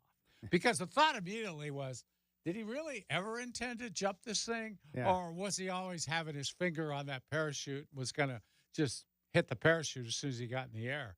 I'll never know. And he always claimed it was a legit thing, and it was a malfunction that caused the parachute to go off. But I know there were never any refunds on that for all of us who were watching it. And then I think about a month later, it showed on Wide World of Sports. Well, I love Knievel, and there's no way he would go into something not trying to actually do the job. Probably. That's just not the way he was wired. But I love the Caesar's Palace story as well, Godfather. While in Las Vegas, to watch Dick Tiger successfully defend his World Boxing Association and World Boxing Council light heavyweight titles at the Convention Center on November 17th of 67, Knievel first saw the fountains at Caesar's Palace and decided to jump them. Now, how many people in their right mind go to Caesar's Palace, they see the fountains and think, you know what, I want to jump that. But that's what he thought, Godfather. Well, he wasn't in his right mind a good portion of the time. So if we fast forward on the show, it says after doing his normal pre-show jump show and a few warm-up approaches, Knievel began his real approach. When he hit the takeoff ramp, he said later he felt the motorcycle unexpectedly decelerate. The sudden loss of power on the takeoff caused Knievel to come up short and land on the safety ramp, which was supported by a van. This caused the handlebars to be ripped out of his hands as he tumbled over them onto the pavement where he skidded into the Dunes Hotel parking lot. As a result of the crash, Knievel suffered a crushed pelvis and femur, fractures to his hip, wrist, and both ankles, and a concussion that kept him in the hospital. Rumors circulated that he was in a coma for 29 days in the hospital, but this was refuted by his wife and others in the documentary from Being Evil. The Caesars Palace crash was Knievel's longest attempted motorcycle jump at 141 feet. After his crash and recovery, Knievel was more famous than ever. ABC declined to air the event live on Wide World of Sports. The Caesars Palace historical jump video is now owned by K&K Promotions Incorporated, which is the successor in interest and owner of Evel Knievel trademarks, film footage, and copyrights. I've seen the film. And is it bad? It looks worse than it sounds. That's all I can say. He's like a ragdoll landing on the ground and being whipped around by the torque and the speed. This is amazing, too. It says here, Knievel, at the age of 29, used his own money to have actor/director John Derrick produce a film of the Caesars jump. To keep costs low, Derrick employed his then-wife, Linda Evans, as one of the camera operators. It was Evans who filmed the famous landing on the morning of the jump. Knievel stopped into the casino and placed his last $100 on the blackjack table, which he lost, stopped by the bar and had a shot of wild turkey, and then headed outside where he was joined by several members of the Caesars staff. That's pretty awesome. I would also tell people if they want to see believe it or not, the ramp he tried to jump the Snake River Canyon is still up. It's a tourist attraction. You just keep going on I-84 into southern Idaho, and you can access the jump site, see the whole thing. It's still there. In the late 60s, he was earning approximately $25,000 per stunt. It's not much Pretty for good. getting your body torn apart. No. I love this, too. In a 71 interview with Dick Cavett, Knievel stated that he was uninsurable following the Caesars crash, stating, quote, I have trouble getting life insurance, accident insurance, hospitalization, and even insurance for my automobile. Lloyd's of London has rejected me 37 times. So if you hear the rumor that they insure anybody, don't pay much attention to it. 4 years later, a clause in Knievel's contract to jump 14 buses at Kings Island required a one-day, $1 million liability insurance to the amusement park. Lloyd's of London offered liability insurance for $17,500. Knievel eventually paid $2,500 to a U.S.-based insurance company. Gosh. Yeah, and the thing was, most of his jumps, Chad, were successful. It's just when he did these real big ones, with a lot of national attention, and he just pushed too far. He, those jumps over cars and buses and all that, he did that almost weekly there for a while. He was all over the country doing that. He was hung like a mule. I mean, you got to be a big-time stud to go out there and just think, you know what? I'm Evel Knievel. I'm going to do this. It's crazy. I don't know how he can do it. Remember the costume he wore? Oh, yeah. That's pretty cool, too, wasn't it? The pulling Linda Evans is not bad either. That was the Linda Evans, right? Yeah. Yeah. That's the only Linda Evans that matters that I'm aware of. Yeah. All right, we'll keep things rolling. You got the Rip City Drive. Would you ever try anything like that? No. Would you jump one car on a motorcycle? No. I don't even look. I was on the freeway this morning. I actually called my wife to tell her about it. Some guy, I was going 65 on the freeway coming in, a lot of traffic. Motorcycle guy goes by at least 90 miles an hour, just weaving in and out by the cars. Yeah. This guy's nuts. Nuts. He's crazy. Wearing a T-shirt. He's got his helmet on. No body protection, like even a leather jacket or leather pants or anything. Shorts and a T-shirt. He's just flying. In case you missed it, we're going to play Reggie Jackson's incredible comments next.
Oh, yeah. 5 o'clock chat here. What's up, my friends? We start with the Mariners, bottom of the third in Miami. Mariners lead the Marlins by a score of 2-0. Other games in action right now, bottom of the third in Philadelphia. Diamondbacks on top of the Phillies 4-2. Top of 6 in Detroit. Tigers lead the White Sox 2-1. Rays shutting out the Pirates in Pittsburgh, bottom of 4-zip. Top of the third in New York.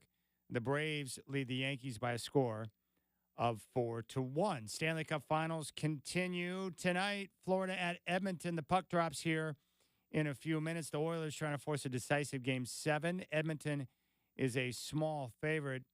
Brent Venables and Oklahoma have agreed to a new 6-year deal. The Sooners preparing for their first year in SEC action. And the College World Series will kick off tomorrow. That first pitch at 4:30 on ESPN. Texas A&M and Tennessee.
And a little Chuck Mangione. That's very nice, Shacker.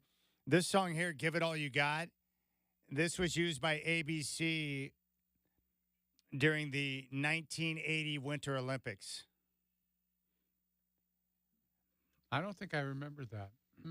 Well, that's why I'm here, Godfather, to tell you all the things that you forgot. I know. That is why you're here. The song was originally featured as the official theme of the 1980 Winter Olympics held in Lake Placid, New York. The TV network ABC had used Mangione's recordings 4 years earlier during their coverage of the 76 Summer Olympics. And the then president of ABC Sports, Rooney Arledge, asked the musician to create the theme song for the Winter Games. Mangione also performed the song live at the closing ceremonies on February 24th. Roon Arledge. Just so you know. Roon? Roon? Roon, yeah. I really don't care. I know. Roon Arledge. Roone. I'm assuming you know Roon?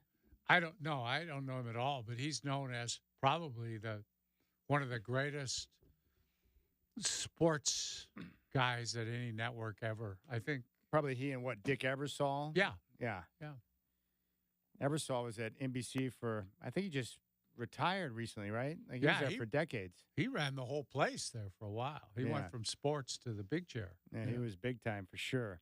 All right, Rip City Drive. I want to play this, but let's go ahead and set the scene first before we play the comments from Reggie Jackson, Godfather.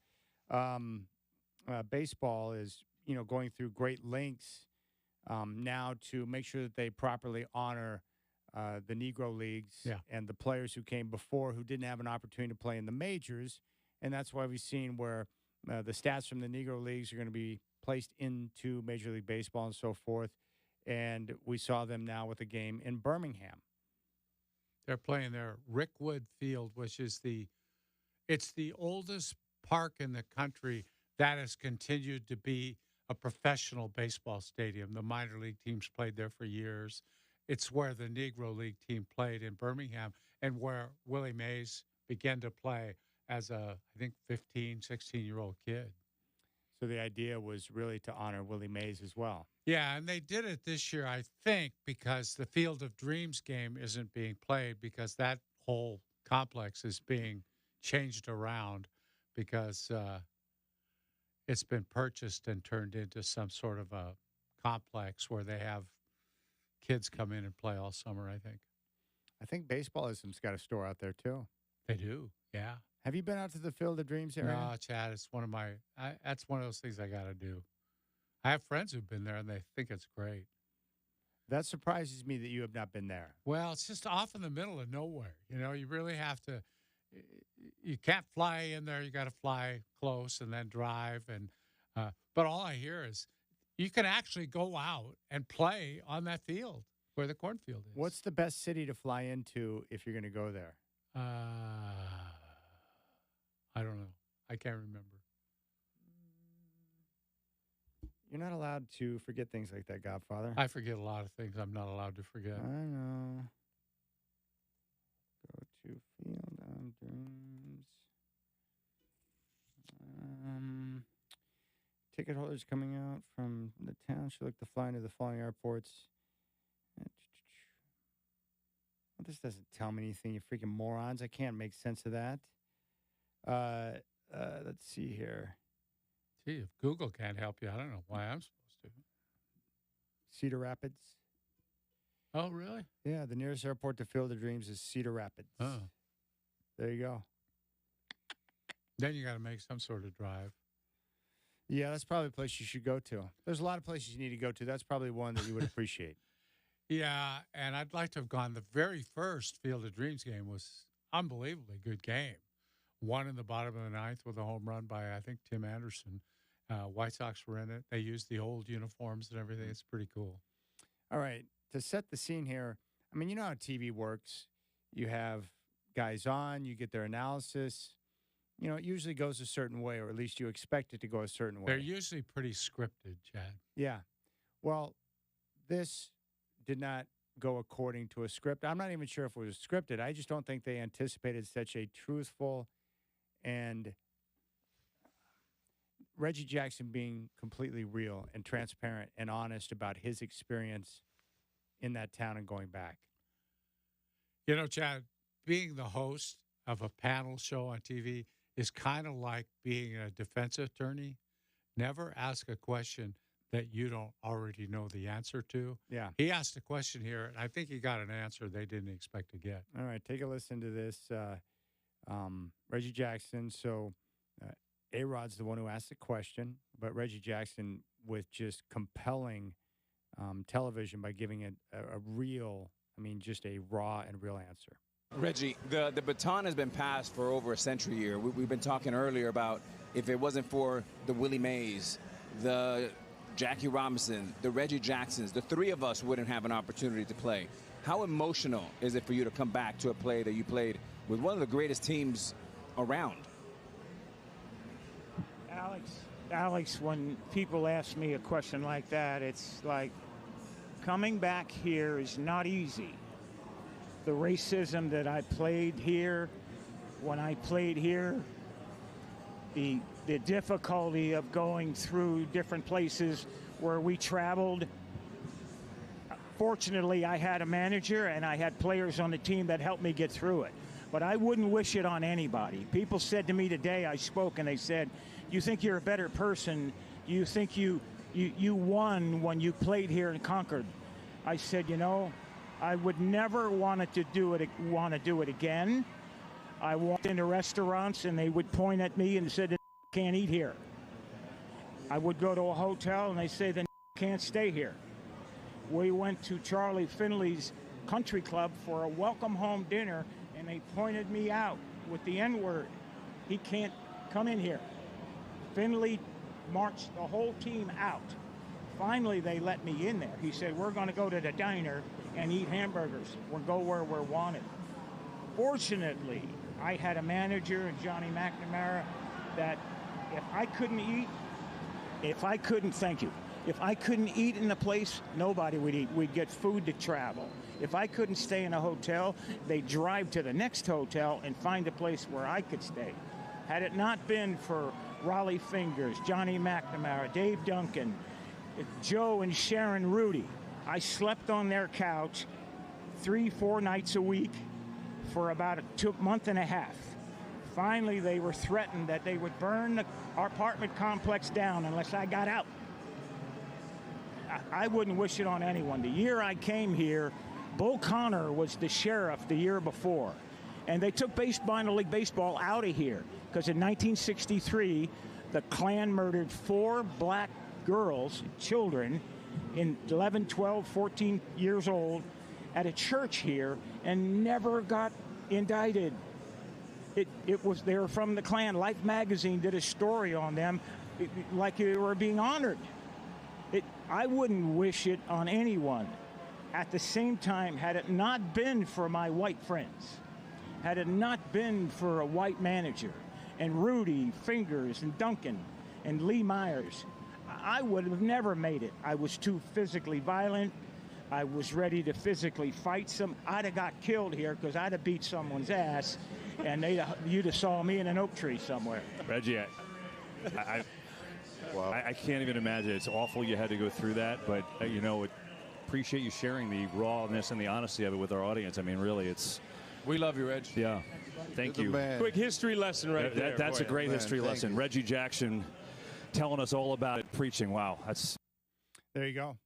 That's Reggie Jackson. I really appreciated his truthful response. Emotional, too, I think. He didn't sugarcoat anything. He was sharing exactly what he went through, what his experience was like, and I was blown away by that. Birmingham, Alabama. And they did have one of the great minor league teams of all time. All the guys he mentioned played in the big leagues, including the manager. They were all big leaguers all together on that team. But the kind of racism he had to put up with in the minor leagues, especially, I think, in that league with a lot of Southern teams, boy, that was brutal. Brutal. It's why I respect Jackie Robinson so much, Godfather, because to be the first, and everything that Reggie just described, Jackie having to worry about death threats, not being able to be with his teammates, not being allowed to go into certain establishments, and somehow being able to still focus and play the game at a high level. And he was a tremendous athlete, as you pointed out before in the show. Baseball wasn't his only sport. He was great at everything. But he showed great perseverance, knowing that if he were to walk away, that it would prevent others to have the opportunity that he was going to have. And so he stayed with it. And because of his perseverance, he knocked those barriers down and opened up the door for others, which is incredible. It's truly mind-boggling. Not just his perseverance, but his restraint.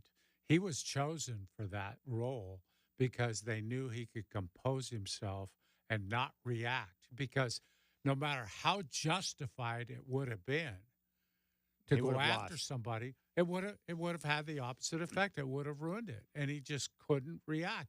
It was a shame. He had the stuff he put up with. If you read anything about it, it was terrible. Terrible. He was treated like a dog by so many people. And Reggie Jackson was a great player, too. Yeah, for sure. One of the great all-time nicknames, Mr. October. Mm-hmm. All right, there you go. We'll keep things rolling here on the Rip City Drive. Telephone number 503-248-0620. When we come back, we'll get Dwight's take on what he expects from Game 6 of the Stanley Cup Finals tonight. The WNBA, when you get more attention and more people tuning in, it can highlight maybe some of the other issues that you have with your league. I guess poor officiating is not limited to just the NBA, Godfather. Yeah, I think you're right. Yeah. And we'll also get back to J.J. Redick. We got some more thoughts on him being the new Lakers coach. You got the Rip City Drive, Dwight and Chad.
All right, they're going through their extended pregame right now. Game 6 of the Stanley Cup Finals.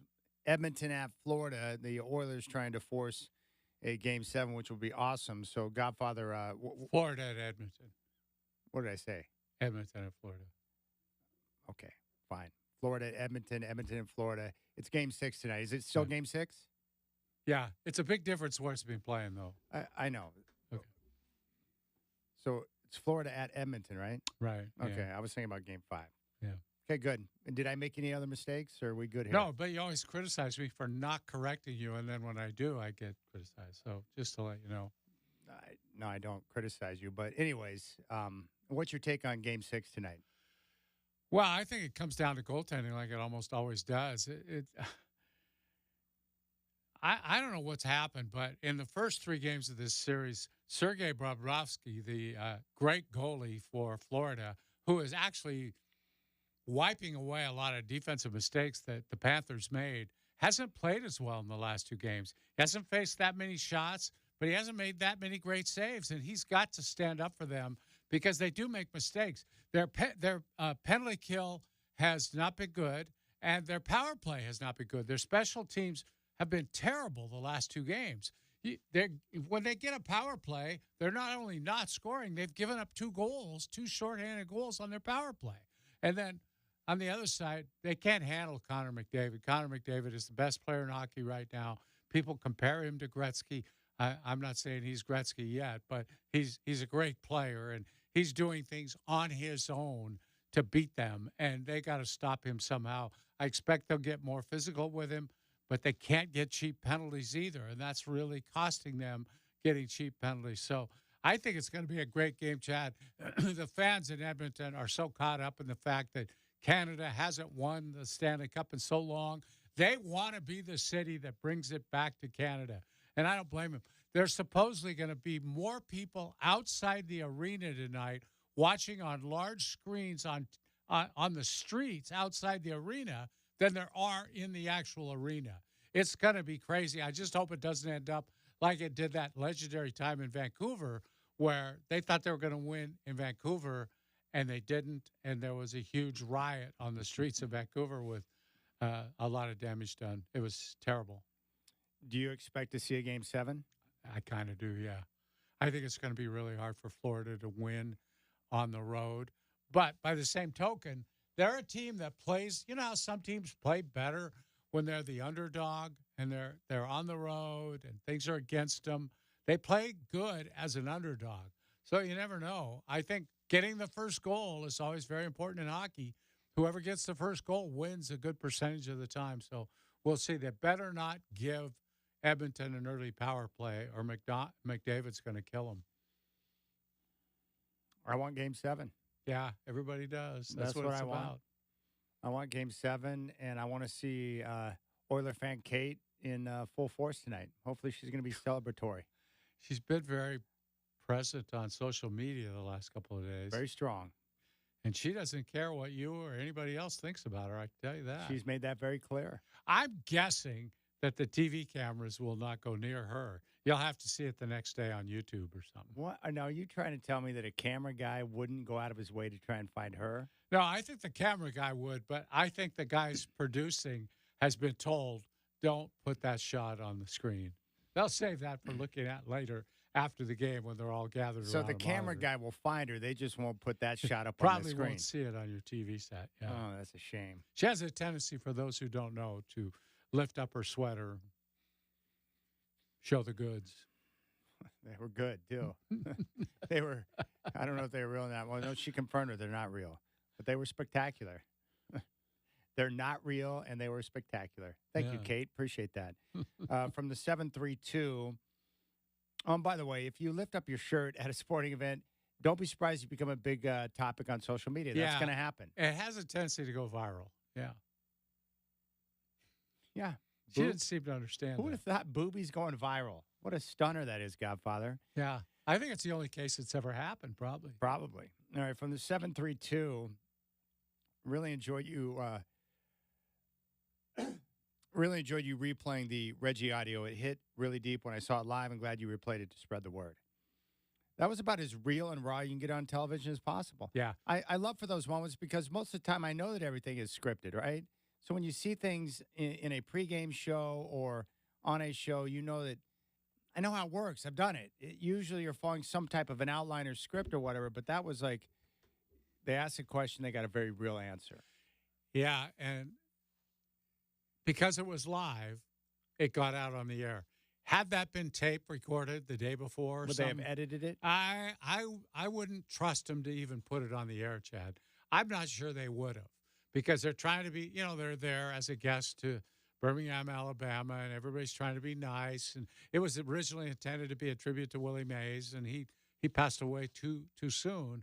But the fact is, you don't see stuff like that get on the air very much. No, that's why I'm glad it was live because that's something that can't be sugarcoated. You got to it was great just the way it was. All right, the WNBA, this is no surprise, but their officials suck too, just like the NBA, Godfather. Yeah, And well, that's where they train them for the NBA, so you can expect even more mistakes.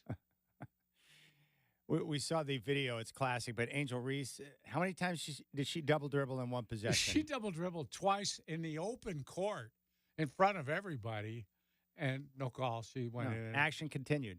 Went in and laid it up and in. All right, so this is a case, and this is going to happen now. And they've never had to experience this before because no one was watching their league, Godfather. But now with Caitlin Clark and the increased attention, people are tuning in, more people are watching, more people are taking interest. Well, when that happens, the problem is any of your imperfections, they're going to be put on notice. The brighter the light, the more blemishes you see. Always. That's for sure. And this stuff is not going to fly because if your league gets more attention and more people are tuning in, more people start to care about the results, if you've got a clown show for your officials, that's not going to fly with the public. They're just not going to be okay with it. Yeah, people see it as a less than professional league. Yeah. They judge these things.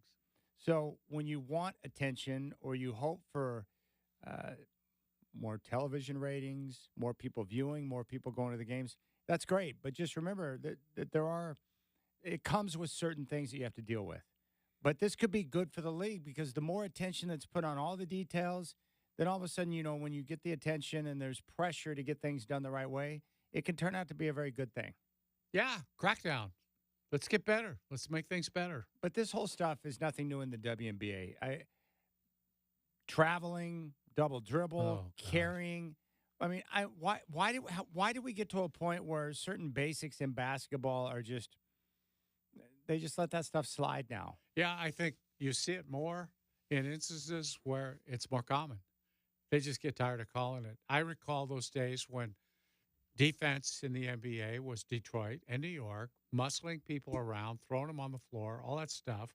Well, the whole idea was just do it from the opening whistle and keep doing it because after a while, they just get tired of calling it. They stop calling it. And I think in that league, WNBA, there are a lot of travels. There's a lot of jump balls. There's a lot of fouls. And I think they worry that they disrupt the flow of the game a lot by calling everything, so they tend to let everything go. Now, that's one you never let go. I mean, that was the most flagrant violation of traveling I think I've ever seen, where somebody traveled twice. They actually had the ball sitting on their hand twice and passed it over to their other hand, then dribbled again. That's the most ridiculous thing I've ever seen.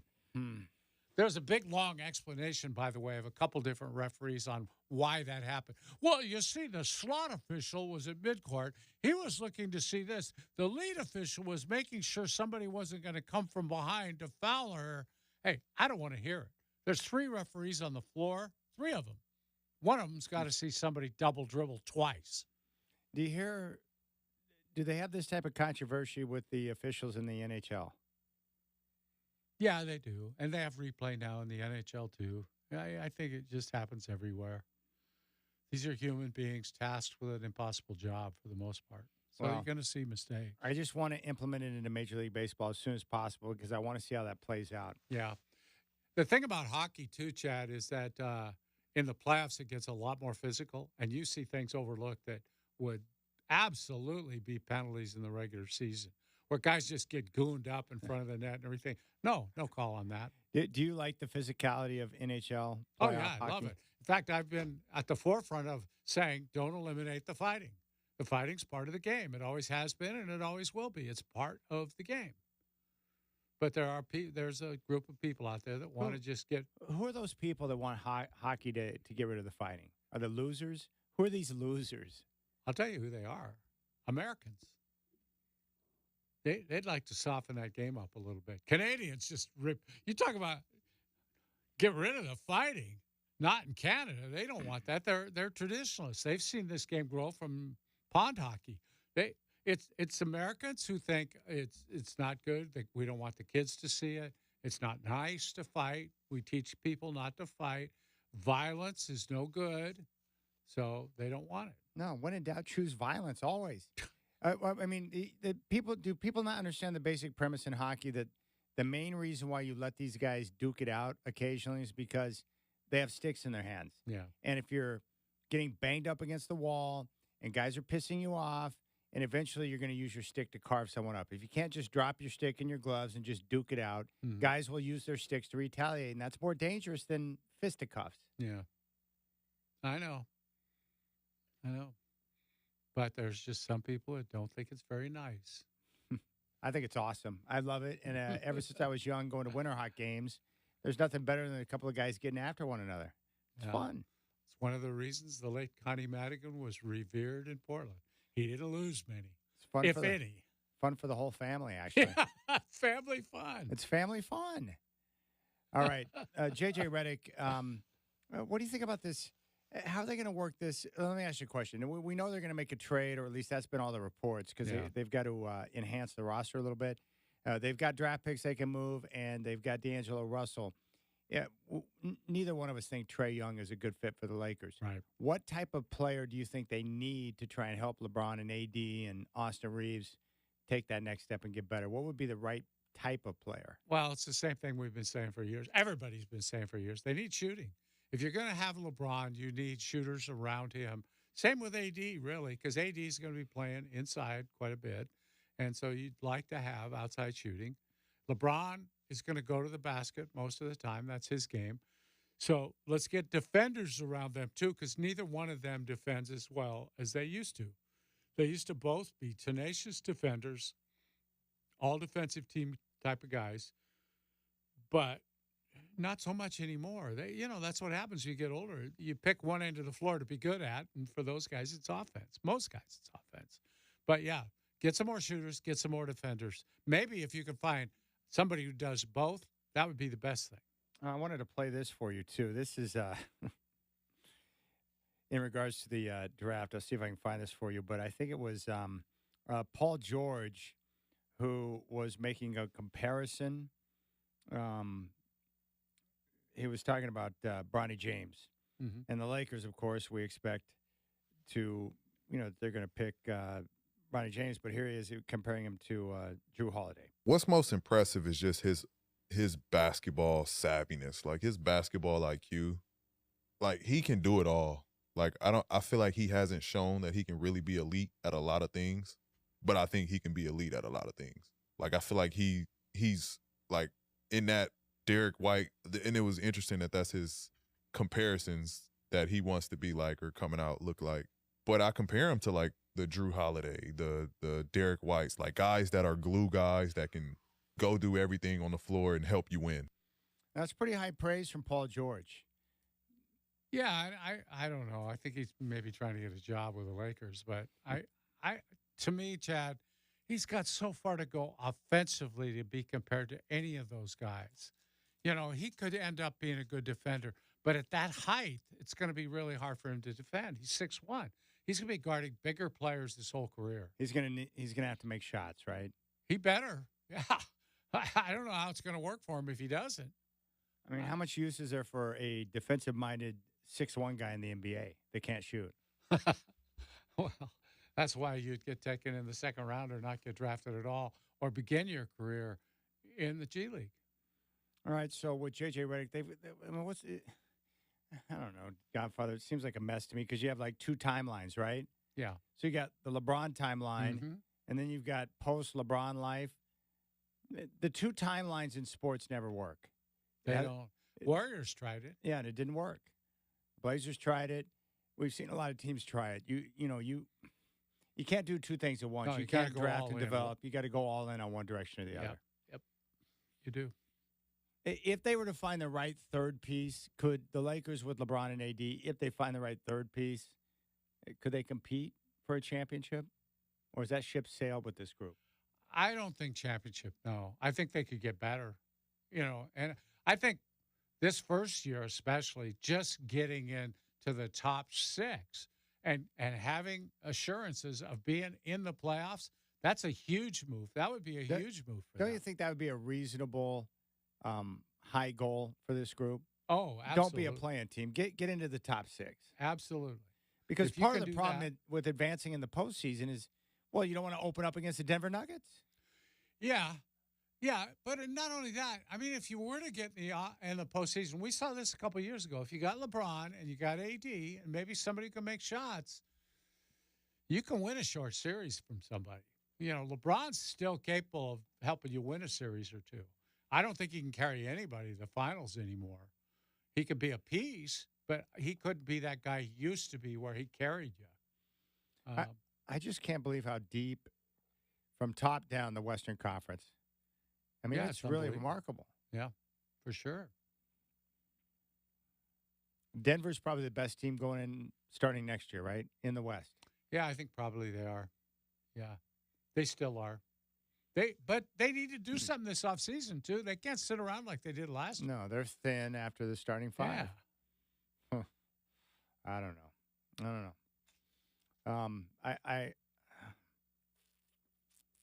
Do you think J.J. Redick will make it past 2 years? If I set the over-under on 2.5 years, over-under for J.J. Redick to be head coach of the Lakers, would you take the over-under? I'd probably take the over because this is Pelinka's pick after having an unsuccessful pick before. It's probably the last head coach he's going to be able to hire, right? Yeah, if he doesn't get this one right, he's gone. So I would say as long as Pelinka is there, and Jeannie Buss doesn't really like to fire people, I don't think. Pelinka does, but she doesn't. So I think he'll be there unless Mrs. Rambis decides her husband should coach the team, and then maybe Jeannie doesn't like to fire people, but she runs Jerry West out of the building. Yeah, I know. The reports that are coming out about that are disheartening. Well, you know the reason, too, right? Yeah, apparently Jerry West was critical of Jeannie because she was dating the head coach, Phil Jackson. Well, I think for the owner to be dating the coach of the team is the problem. Well, she wasn't the owner of the team at the time. She was the owner's daughter. Yeah, well, family. I just think it's a problem. And I understand Jerry West for worrying about that. That's true. But when you are critical. It put Jerry West in jeopardy, too. Yeah. I mean, that just shows you Jerry was willing to share his mind. But when you're going to be critical of the owner's daughter, then you're going to put yourself in the crosshairs, no matter who you are, even Jerry West. But Jerry West doesn't care what you think because he's Jerry West. That's part of what makes him great. But see, that was the battle all the time anyway, is that Phil was going to complain about the front office, probably no matter who was in the front office, just like he did in Chicago. Yeah. Jerry Krause gave him a lot of pretty good players, did actually a pretty good job. It didn't stop him from criticizing Jerry Krause forever. That's true. And if the Lakers hadn't been cheapskates with Jerry West, he probably would have been a little bit less critical of Jeannie Buss dating Phil Jackson. Absolutely. Yep. He felt that he wasn't valued.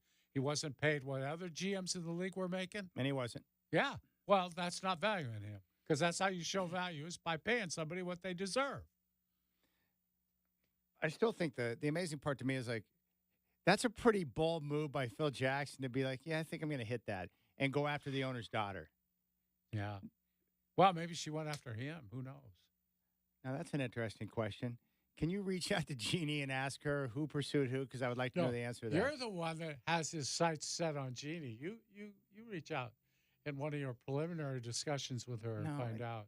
If her current husband were to run into a tree and disappear, I would be there to assist. If he would decide to jump the parking lot at Caesar's Palace and fall off, you would be right there. Yeah, if he's going to jump the Snake River and not survive Yeah. that, I would be there to console. Mm-hmm. Huh. Good for you. That is pretty crazy when you think about all that. The Lakers were cheap and screwed over Jerry West. That's dumb. He criticized Jeannie and Phil being together. They should have never done that to Jerry. They should have taken care of him because he was Jerry West, the greatest GM ever and awesome. And then Phil Jackson being bold enough and smug enough to go after the owner's daughter. Yeah. And Jerry should have been a Laker for life. Absolutely. No, he didn't want to go anywhere else. Yeah. But that's he the just problem. goes a couple other places and helps them win titles. Everywhere he went turned to gold. Yeah. And then, a guy like Phil Jackson, I guess what happens is when you win like 10 rings, you feel like you know everything and don't need other people's input. Well, yeah, and he got financially independent to the point where he didn't need a job, so he didn't care how he acted. That was the one coach they did pay. He was making over $10 million per year. Well, I think when you're dating the owner's daughter, you probably get a pretty good contract. Does that help with negotiations? It might, yeah. Well, if I'm ever in that position, I'll let you know how that turns out for me. All right. You'd be the GM of the Lakers in no time. All right. When we come back, we got a little soundbite that we want to drop that we haven't had a chance to get to this week, and we'll get Dwight's thoughts on that. You got the Rip City Drive.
All right, Godfather. You got any high fives you want to hand out? Yeah, I'm going to give it to my boy, J.J. Redick, who I expect to see turn the Lakers completely around and win 48 games next year. We have a wager on the line. Here is the setup. It's a dinner at El Gaucho. If the Lakers win 48 games, I am a loser. If the Lakers win 47 games, it is a push. 46 and below, I am a winner. So we will see what the J.J. Redick effect will be like, but also, more importantly, what moves are they going to be able to make to enhance the roster? Yeah, it's going to be a big issue. I was really dumb about that issue because I made the bet without even looking up how many games they won last year. I didn't think they won that many games last year. It didn't seem like it. To end up in the play-in like they were, I thought, God, they couldn't have won that many games. 47. See, I love that you're already talking about how you don't like the wager already because that gives me good hope, Godfather. All right, I want to play this for you. We didn't get a chance to get it, but Kelly Stafford, wife of Matthew Stafford. Yeah. Yeah, she does a podcast, and it's very interesting because she's very open and real and sharing her thoughts. Mm-hmm. And she's gotten herself into a little bit of hot water with maybe sharing information that she has in discussion with her husband about the team that maybe she shouldn't share on a public platform. Mm-hmm. But this is what she had to say in regards to how she convinced the means in which she used to convince Matthew that she was the woman that he needed. Yeah. Wait, so was he trying to casually date and you were all in? Oh, yeah, girl. Anyways, long story short, it wasn't that cute of a relationship at first. I hated him. I loved him. I dated the backup to piss him off, which worked. Yes. He was like, that'll do it. He was the bad boy, too. Like, Matthew's so sweet and Southern gentleman and all that stuff. And the backup was the complete opposite. Yeah. Ooh, and it upset him. So they lived in the same dorm because athletes lived in the same dorm, and he would see my car there. And so at one point, he, like, waited and followed me out and got in my car and wouldn't get out. Stop. And he was like, "This is so hot." I was like, "This is amazing. It's working." Yeah. I was get out of my car, and he was like, he's not right for you." And I was like, what? You can't tell me that. There you go. She went after the backup to create a little bit of jealousy, and it paid off.